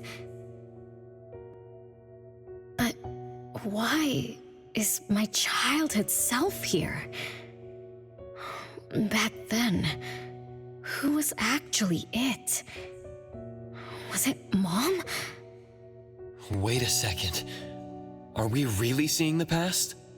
I think so. I do remember something like that happened when I was a kid, but I only remembered part of it. What we saw should be the whole thing. Are you really sure this is the whole thing? At least, that really happened. Every small thing I remember confirms that they were real. So those words, all those hurtful words, they were real too. Is that right? Something doesn't add up. Please, follow me.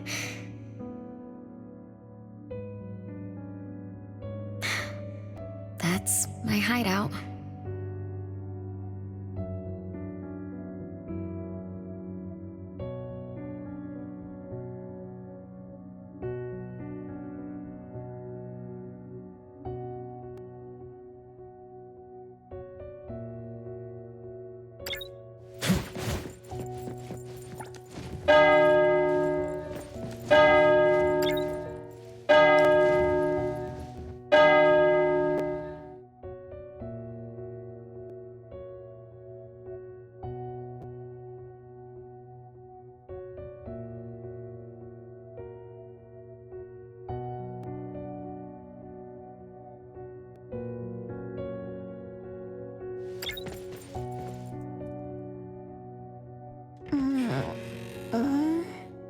Oh, you found me. Am I the last one to be found? That means I almost won, right? Next time, I'm going to hide somewhere no one can find. Oh, are we going to eat soon? Remember to wash your hands before eating. My big sis and big bro will check. If I don't wash my hands, he'll pinch my cheeks. He always says my cheeks are like the softest dough. He always says that because he wants to pinch them. I'm going back now. Is this the last puppet? No. The last one is here. Look, another letter. R. I've always carried this puppet around. Why is there a red letter etched to it too? It must mean... You finally arrived, Renee. Yes. Big sis, I'm back. But you still don't understand. All you did was watch a replay of how our family met our demise. You must have enjoyed how we cursed ones relive our miseries day after day. No, Big Sis, that's not true.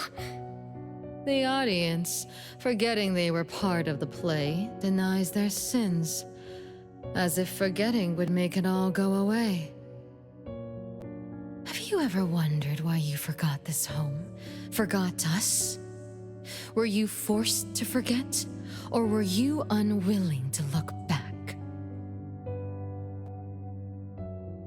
Renee, you can't lie to yourself.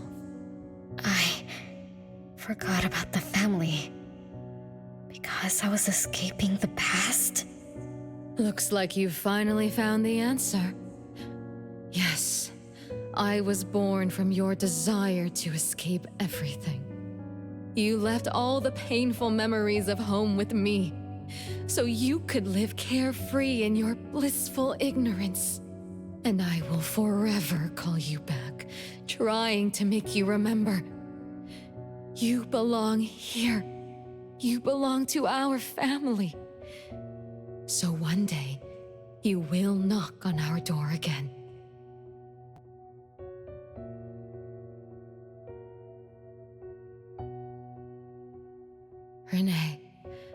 Renee, what feelings do you carry as you come home? Now that you remember what happened when we were children, now that you know of the curse you cast upon us, are you shaken? Do you even feel the slightest bit of guilt? You won't. You've always been selfish, greedy, and reckless.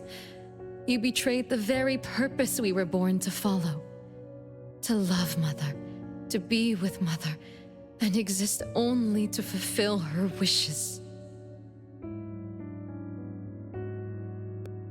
I'm so sorry. I'm so sorry. You shouldn't apologize to me. Have you ever thought about our mother? Our mother who exists outside the flow of time? What could be her ultimate fate? Mom? What happened to Mom?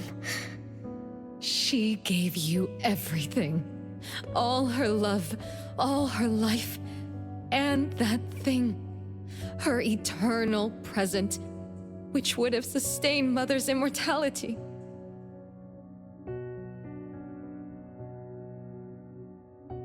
Wait a minute. Big Sis, don't leave! The clock still turns backward. Let's return to the past, to witness that final day of destiny where you are forever frozen.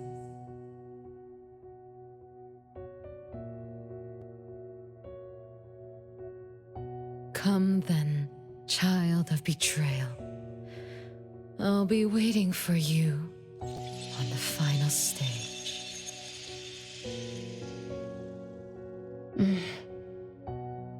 Yes. I betrayed this family. I lived in a daze. Left my family behind. Just to forget my own sins and escape from my endless guilt. That sin. An unforgivable betrayal. I lived for so long, without purpose. Until today. Renee? Look. This is the message my siblings left behind. I'm not just the cursed child. I also betrayed this home. Betrayed everyone. Betrayed Mom. But my family is still calling out to me. I still have a chance, right? If only I could go back to the past. Back to that last day at home. There's only 2 hours left. I need to find a solution soon. I should talk to Renee about what just happened. 7 o'clock. Time for dinner. Renee? Wait, where are you going to? Oh, hurry, hurry. The food's getting cold. Food getting cold? I can't keep Mom waiting for too long. I can't make her sad. Renee! That is not allowed. Absolutely not. I can't get to Renee. She's completely lost in the past. Let me organize the clues I've gathered so far. Could the curse in this family be the rule-based anomaly that attacks Renee every night? After all, Renee and her siblings likely aren't entities that abide by the laws of nature. It does make sense to be targeted for that reason. But if that's the case, why does the anomaly only appear when Renee wakes up? Shouldn't the anomaly that enforces the laws of nature have appeared with the first child? Can we really trust this Bella? Something's not right. Also, why does the puppet Renee carry also have a red letter on it? Are these things caused by the anomalous realm? Or perhaps someone, an Esper, orchestrated all of this? Is that Bella really a shadow from the past? Anyway, I should catch up with Renee.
What's wrong, Renee?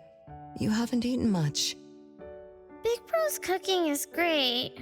I'm just not hungry. The Mighty King looks tired. He's not moving at all. I won't even sing anymore. Your little cricket? Yeah, my favorite one. Did the Mighty King die? He was still wiggling his whiskers around confidently yesterday. Or maybe he's just in a bad mood, like me. I don't know. In my garden, the cherry tree sprouts green buds, while my little Renee blooms with laughter.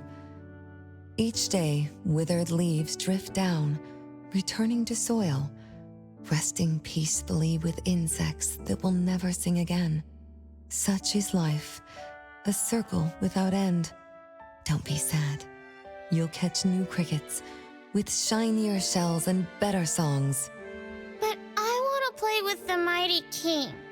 He's been with me for a long, long time. Is there anything after death? Will we die too? I know. It's a world where you're all alone. No mommy, no big brothers or sisters. Just a world that's always dark. That sounds scary. I don't wanna... Scary? You're funny, Renee. Can't move, can't hear, can't see. That's no different from when we were sleeping in our wooden boxes. Dying isn't that big of a deal. Being alive is much better. I want to be with Mom and everyone forever. Appraiser, you're here. Wasn't I immature back then? My time with my family was running out. Mom had to witness my siblings enter the final countdown. Yet she still had to answer questions like that. Mom, who loved us deeply, must have been terrified of losing us, too. Appraiser, could we go see her? I just need to see her a bit more.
It's way past your bedtime, little troublemaker. I can't sleep. Oh, still feeling sad about the mighty king? Bella told me I'd feel better if I cry. She said that kids like me just needed to cry, get a good night's sleep. Then all trouble will disappear by tomorrow. She said that no matter how sad she felt, she could never cry. So she was jealous that I could. Why can't Bella ever cry? Mama is the same. Huh? Why? Is it because you were grown-ups?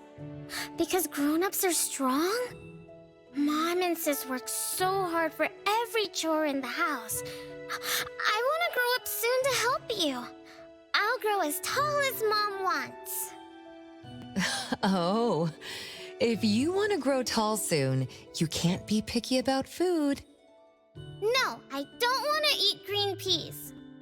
All right now, Mama will tell you a story and put you to bed. You'll grow fast as long as you sleep, okay? Are you continuing yesterday's story? No, tonight I'm telling you a story that no one has ever heard before. Once upon a time, there was a carpenter living in the royal city. Her skill was beyond compare. People said she had the magic to breathe life into wood. If she wanted to, those lifelike puppets she created could become alive. The old carpenter loved crafting, but she was facing a most difficult challenge. As she grew older, her eyesight was no longer as sharp, and her hand that held the carving knife wouldn't stay still. Could that be the end? She remembered what people said about her. If she was as good as they say, couldn't she craft her own assistant? She made up her mind, then began to work.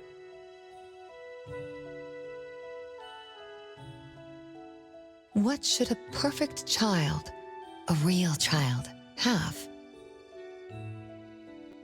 He should have the strongest body. The child was born. He was sturdy yet nimble, and once his spring is sprung, he could run 2 laps in the royal city with no one able to keep up. Everyone congratulated the old carpenter, but she shook her head and said, "No, this isn't a real child." What should a perfect child, a real child, have? He should have the most beautiful face. The child was born. His beauty caught everyone's eyes. The king invited him to dance at the palace for foreign guests. Everyone congratulated the old carpenter, but she shook her head and said, "No, this isn't a real child." What should a perfect child, a real child, have? More puppets were born from the old carpenter's hands. An entertainer who could make children burst into laughter. A grand magician with unpredictable tricks. But no, she shook her head and said, "No, these aren't real children." One night, the old carpenter sat at her workbench, designing the blueprints for her next child. All the puppets quietly stood by her. Suddenly she shivered. The window wasn't closed shut. The howling wind swept away all the warmth from the room. The old carpenter stood up to shut the window, then went to the fireplace for warmth. For a moment, she had an idea she didn't fully understand. Perhaps the dancing candlelight added some warmth to the puppets' faces. She realized that puppets get cold too. The old carpenter took off her scarf and picked up the blanket from her lap. She made sure all the puppets were snug and warm, then went back to her table. Her pencil swooshed around as she began sketching. Soon, a puppet took shape on the paper. She picked up her knife and began carving on the most ordinary piece of wood. Soon enough, a new puppet was sitting on her workbench. There was nothing special about it, but the old carpenter let out a satisfied sigh, as if she completed a masterpiece. She leaned down to kiss the puppet's forehead gently, just like an ordinary goodnight kiss from a mother. Then did the same to the other ones.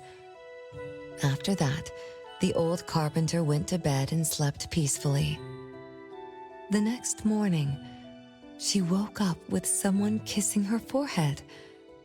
She opened her eyes to find a child, a real child, smiling at her. Whoa.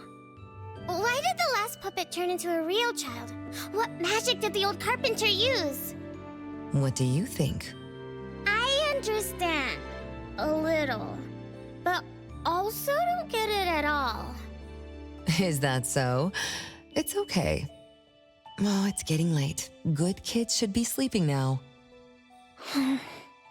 Mom, I'm scared. I don't want to sleep alone. I'm worried that if I do, I won't see you and my siblings after I wake up. Isn't it better to be alive? You really are different from your siblings. Being alive is good. But what exactly makes it good? I can eat meals with my family, or play hide and seek, and listen to Mom's stories every night before I sleep. How wonderful! Mom, don't you think days like these are wonderful too? You're right. This is the best life, being with you. The best times in Mama's life is when I spend time together with you, my family. No, it's not. When I grow up and can do so much more, that's when it'll be Mom's best time. By then, I'll be so tall that Mom will be surprised. I'll be able to reach whatever Mom needs to reach. Then I'm going to learn how to drive. I'll definitely be the first one in our family to drive. Once I learn, I'll take our whole family on picnics. When I grow up, I also want to... Mom.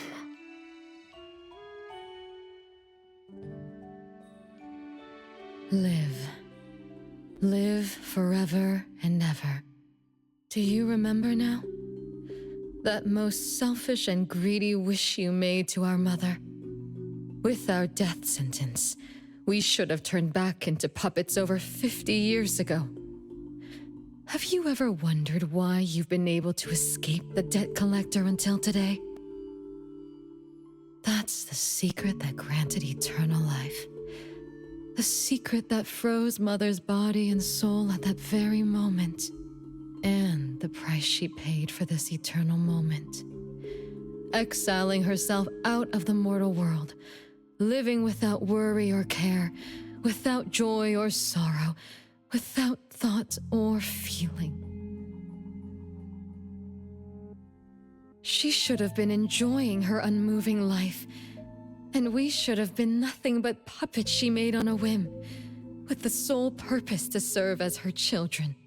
All we had to do was live under Mother's roof, love her, be loyal to her, and fulfill all her wishes. It should have been that way. Even when faced with the registry, faced with the curse you invited, all we could do was to give everything we got and do our best to fulfill our mission until the countdown ends. But what about you? You endlessly sought for Mother's attention, affection, and everything she could possibly give. Now tell me, on that final night, what did you wish from Mother? I told her I wanted to grow up fast. That's right, honest child. And then?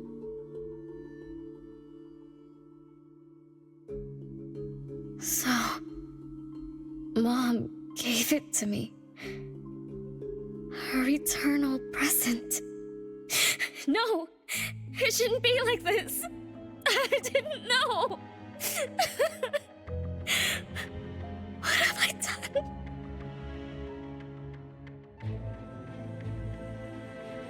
Renee, it's not like that. Yes, the eternal present that should have protected Mother is now in your eyes. You didn't just betray us, but also the person who loved you most. So tell me, how does that make you feel? Guilt? Regret? But you don't need to apologize to me. We'll forgive you, and Mother will still love you. You're still our adorable little one, our innocent troublemaker. Forgive me? I can still earn your forgiveness? And Mom will also? Yes. As long as you give up the eternal present, cleanse yourself of your greed for life, we will forgive you for the sins you committed. Come, Renee, my sister. Come to us. We're all waiting on the other side to reunite with you, never to be separated again. Don't listen to her! I...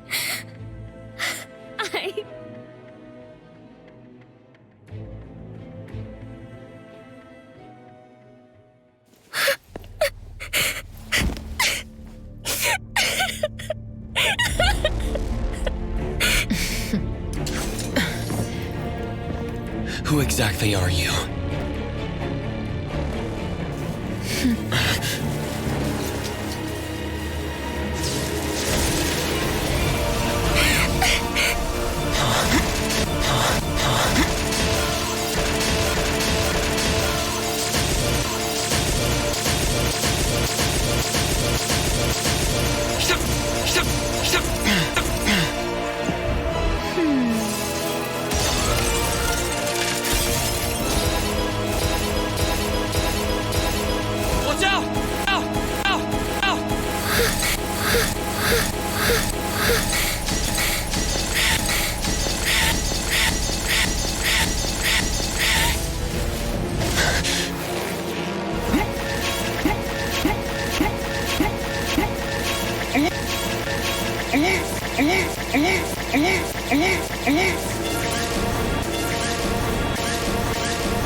Remember to get to bed early and eat your veggies.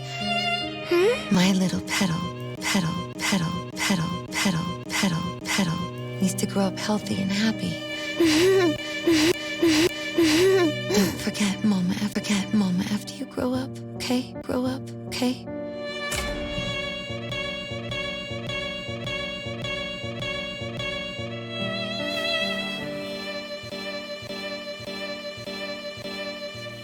What is life? Life. Promise me you'll find the answer. Find the answer for me. Okay? Where are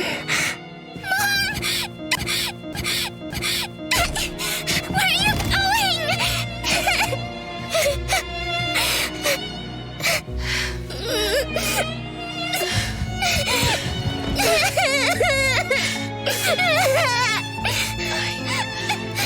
Don't need you.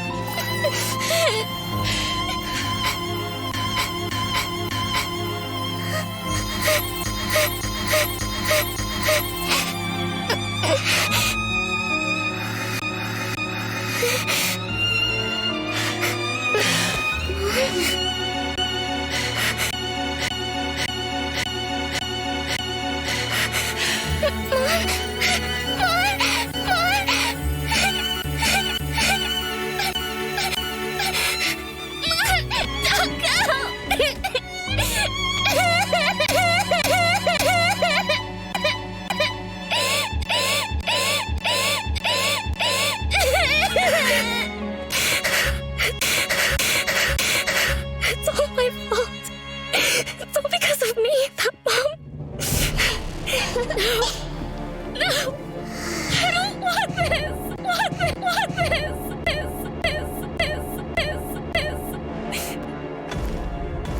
See?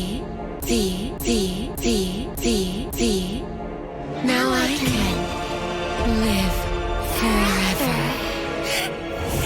I don't need you anymore!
Hatred, resentment, what fierce emotions, as if engulfed in flames.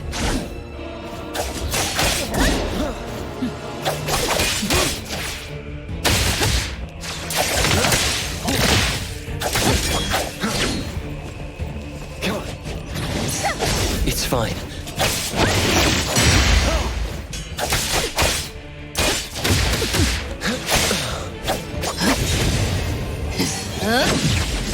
Right.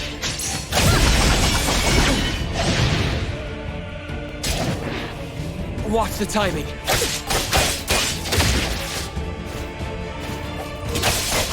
Make splinter and fracture.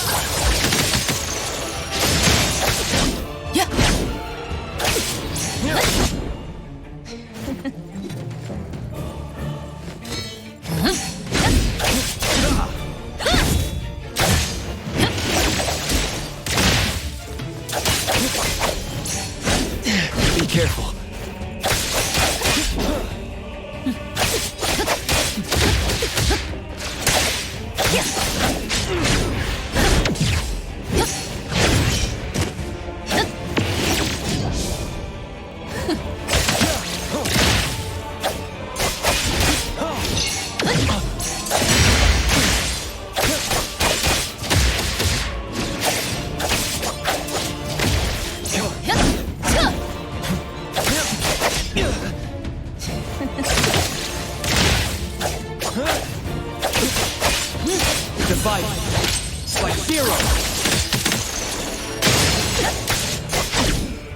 It's fine. Yeah.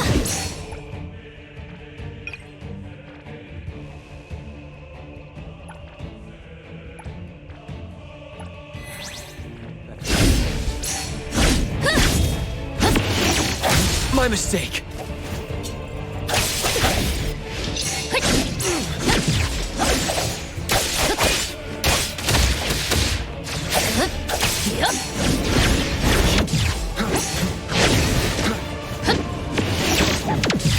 Not too difficult.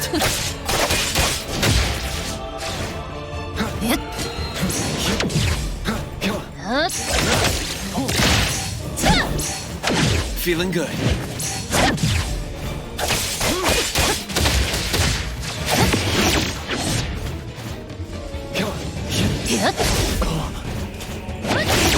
Perfect timing.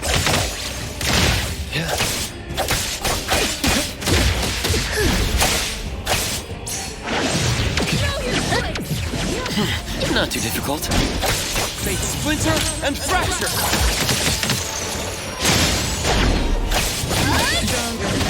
It's fine. Let me show you something.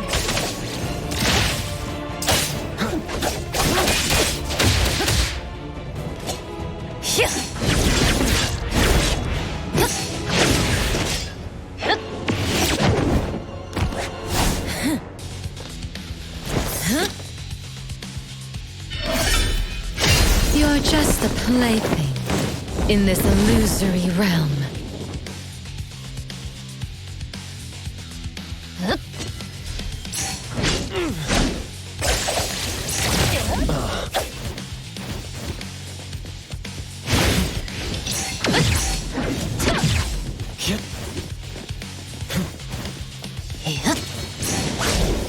Be careful.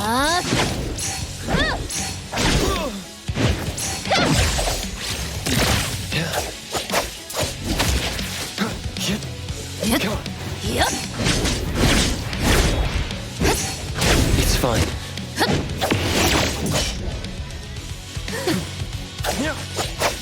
Mark! Be careful.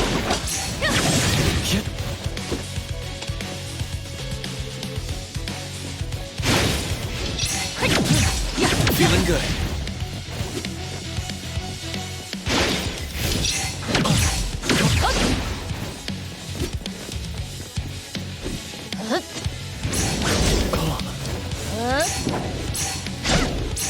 My mistake.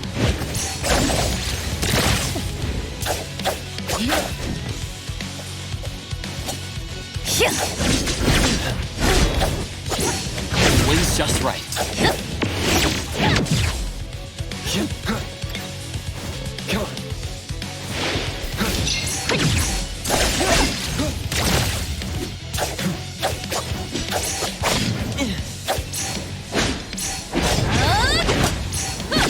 Not too difficult.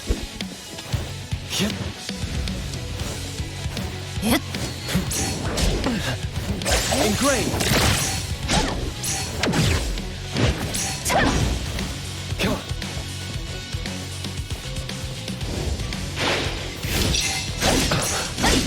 Fine.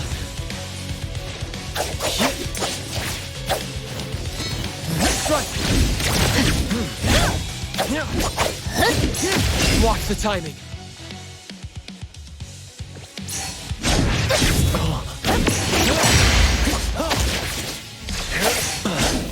Be careful. Engraved. Let's finish this.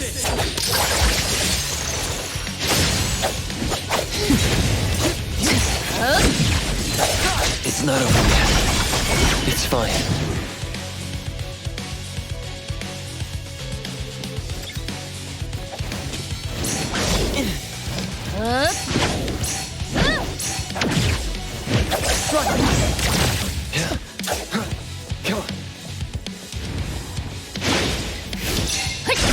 Be careful.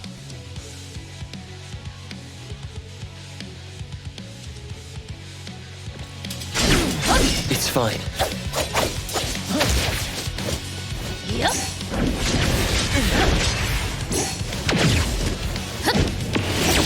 My mistake.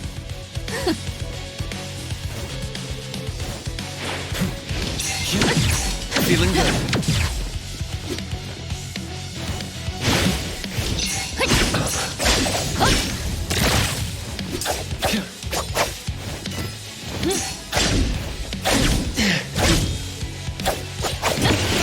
Perfect timing.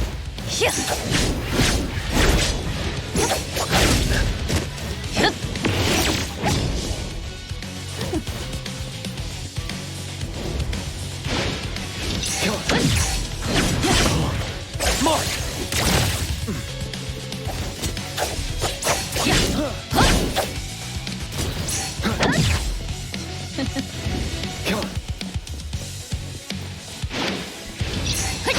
It's fine.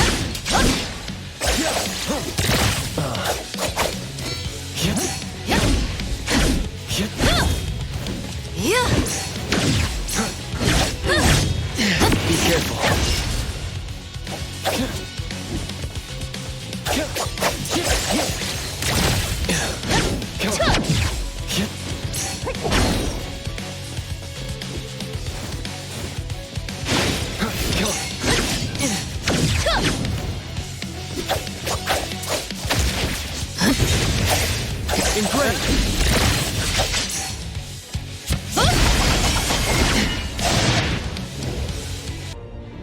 True. Resentment. With fascination. Has it been engulfed in flames?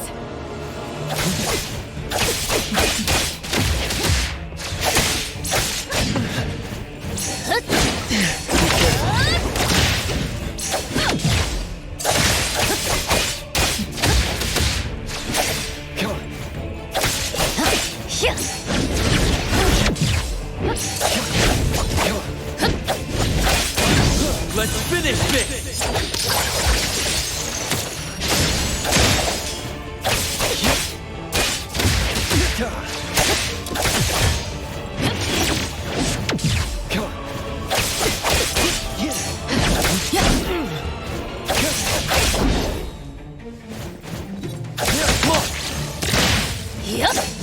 It's fine.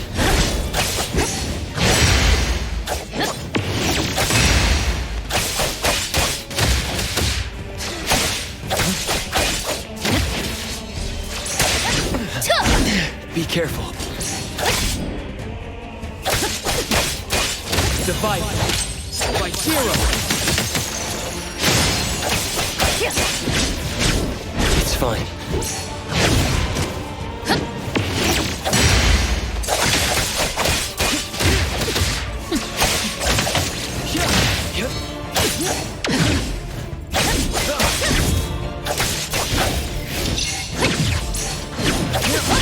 Be careful.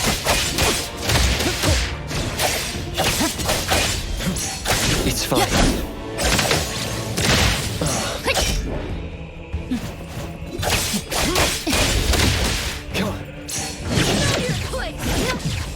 Feeling good.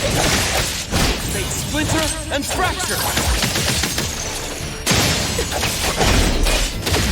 Stronger than I expected. Let me show you Watch something. the timing.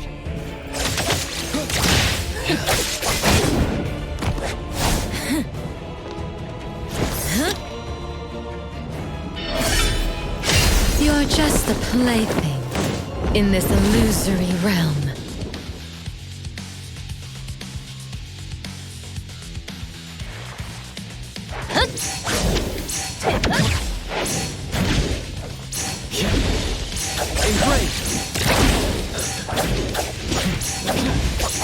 Entertain me with your struggles. Once I'm born,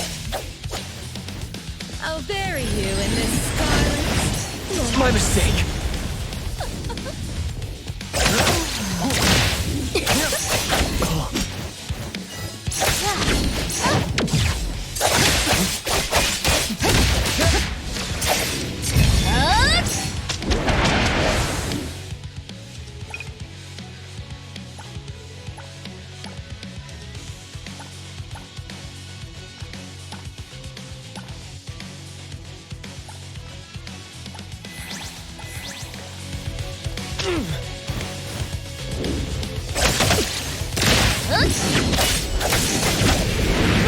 Finish this!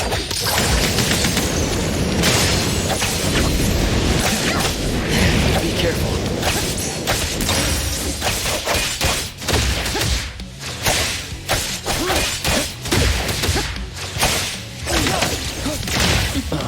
It's fine.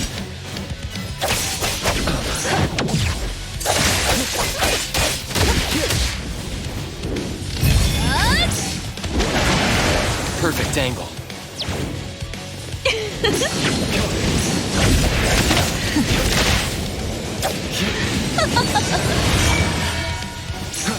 Watch the timing.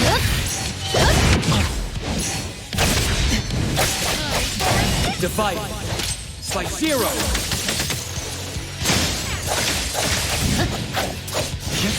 Where are you going?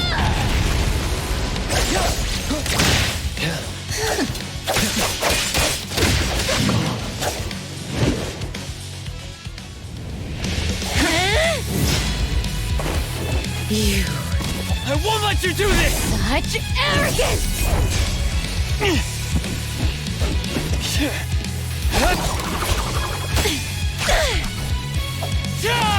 Is that it?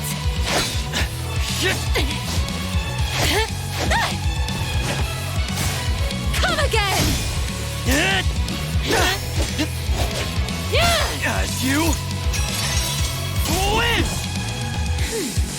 Interesting. Unfortunately,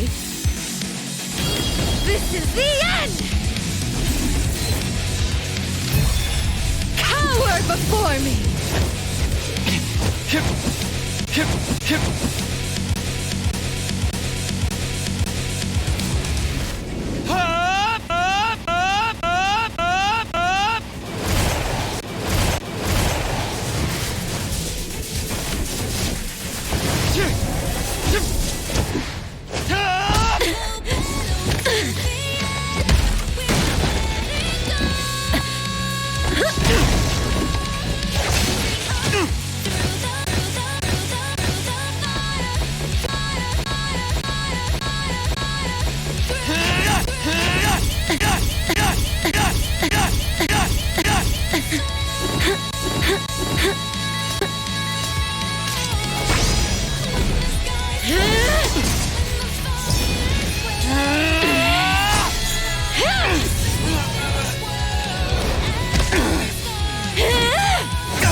That look on your face. I like it!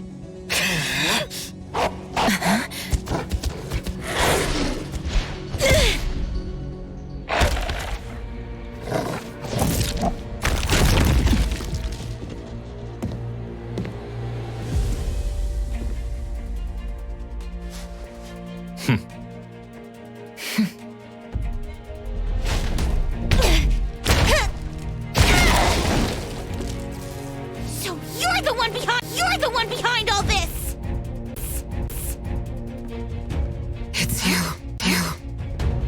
All at once? Tick-tock, tick-tock. Aren't you running out of time?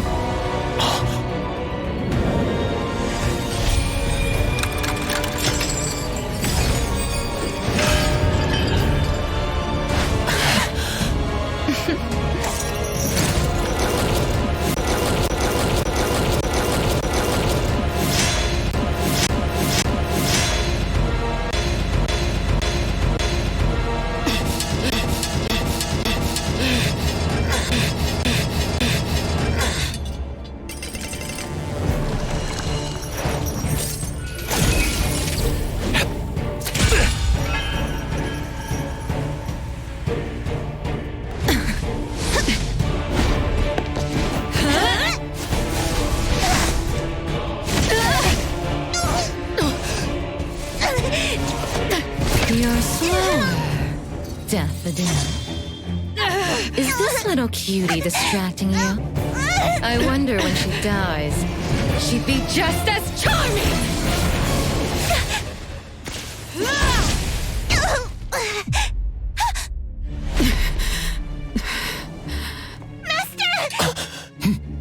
How nostalgic.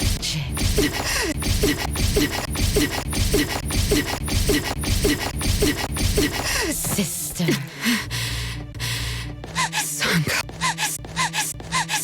Sanko. We'll meet again. Just so you know. No.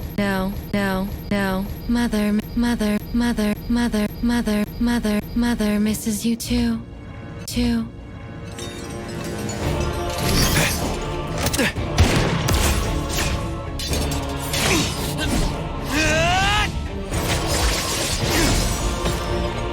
Daffodil! I'm fine.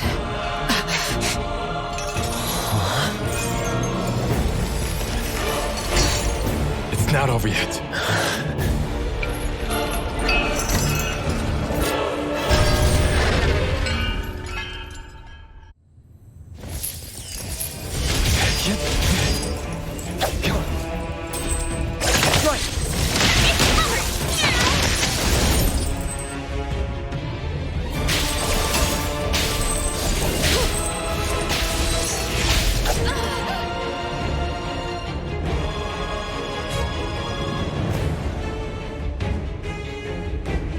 Let me take over.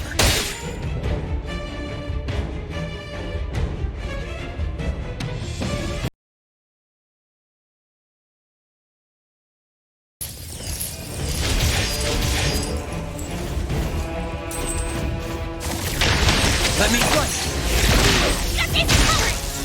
Nice. I will see through the nexus. Nice. Stay sharp. Trust me.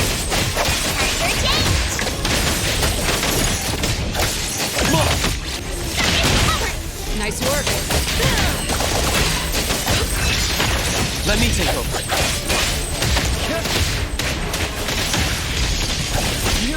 Divide.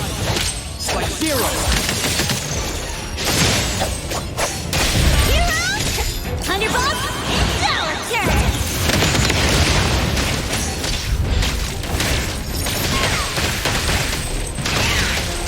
Nice work.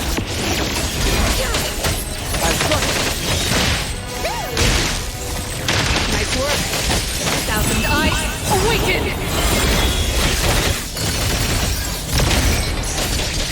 Let me take over. Nice work. It's fine. Nice thought coming. Trust me. Watch the timing.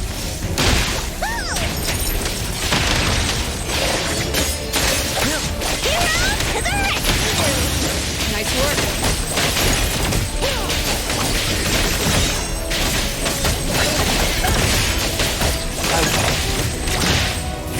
Let's finish this!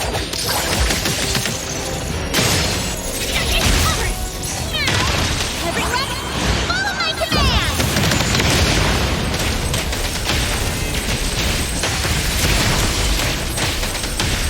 Nice work.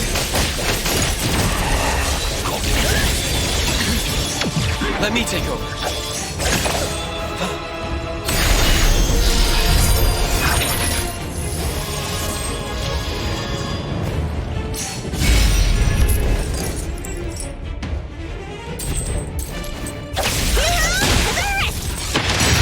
Nice work. Nowhere to hide.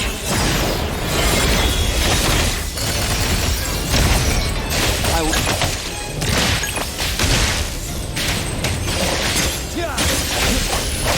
Leave it. Trust me. Fate splinter and fracture.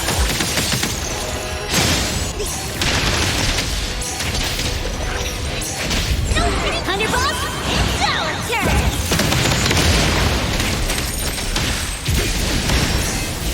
Just a tickle.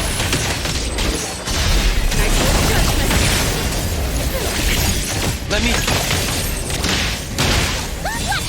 Nice work. Trust me. My mistake.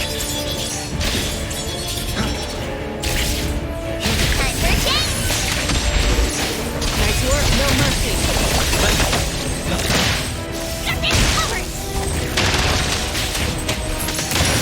Nice work. Awaken! I will see through the nexus. Let's finish this!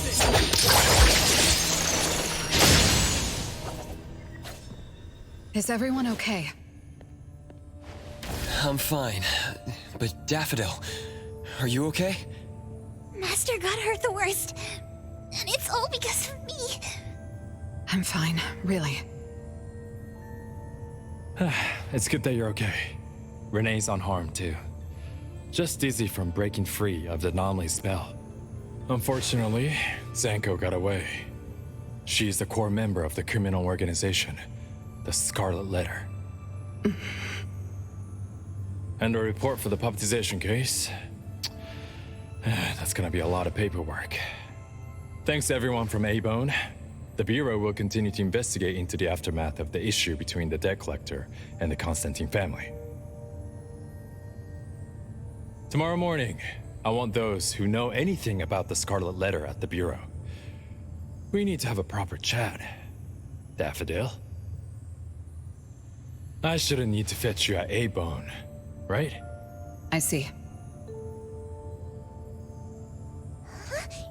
Says who? Master deserves some rest tomorrow. Natalie, appraiser. Let's go home.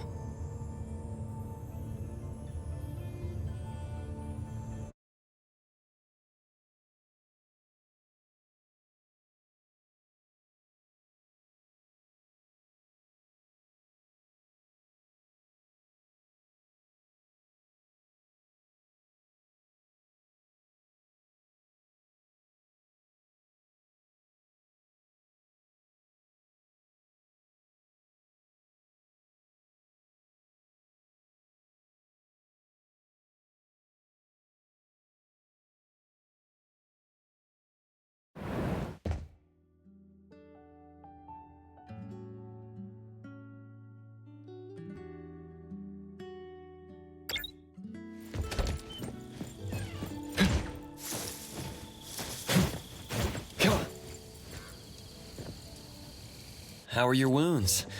You should rest earlier tonight. It'll be fine soon. And how are you? Are you okay? Her Esper ability can affect people's minds through auditory and visual hallucinations. I see. So all the stuff Renee and I saw were illusions layered on top of the debt collector's anomalous realm. Or rather, an illusory world tailor-made to her understanding of Renee, after thoroughly excavating Renee's thoughts and feelings.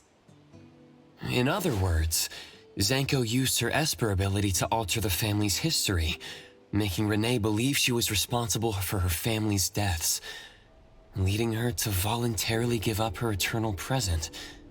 The eternal present probably requires the owner's verbal consent before it can detach itself.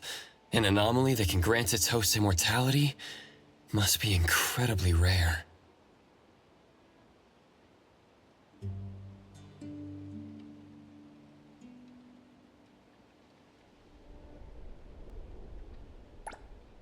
The Scarlet Letter has acquired more than one rare anomaly. The incident at the Abisu auction was also their doing. With these reckless hits, it's like the Scarlet Letter is announcing their arrival at Hethereau.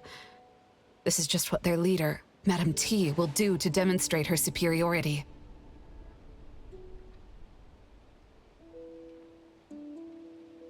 Lady T... Is she the mother Zanko spoke of? When she said Mother misses you too, could it be? I should have killed her back then. So, Zanko used scarlet letters to spell betrayer. She could be considered my adoptive mother. I don't deny that she gave me the first home I knew of. It's true. I was once a member of the Scarlet Letter. No wonder Chaos spoke like that. He must have known that Daffodil was a member of the Scarlet Letter, the criminal organization he's pursuing. So Zanko went through all this trouble just to get the Bureau's attention?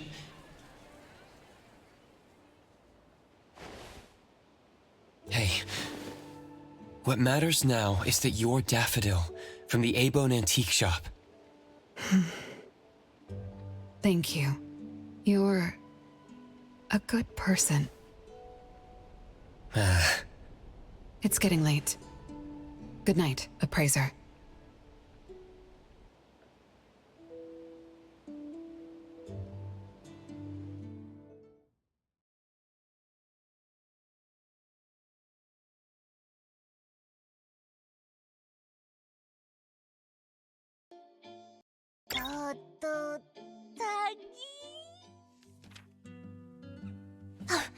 Appraiser, have you seen Master? Daffodil isn't here?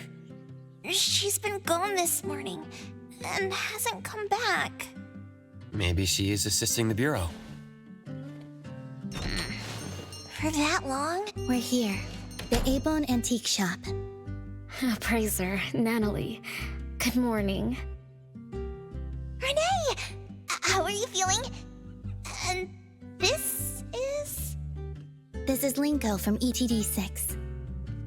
Oh, so Chaos is handing Renee over to ETD 6 to take care of.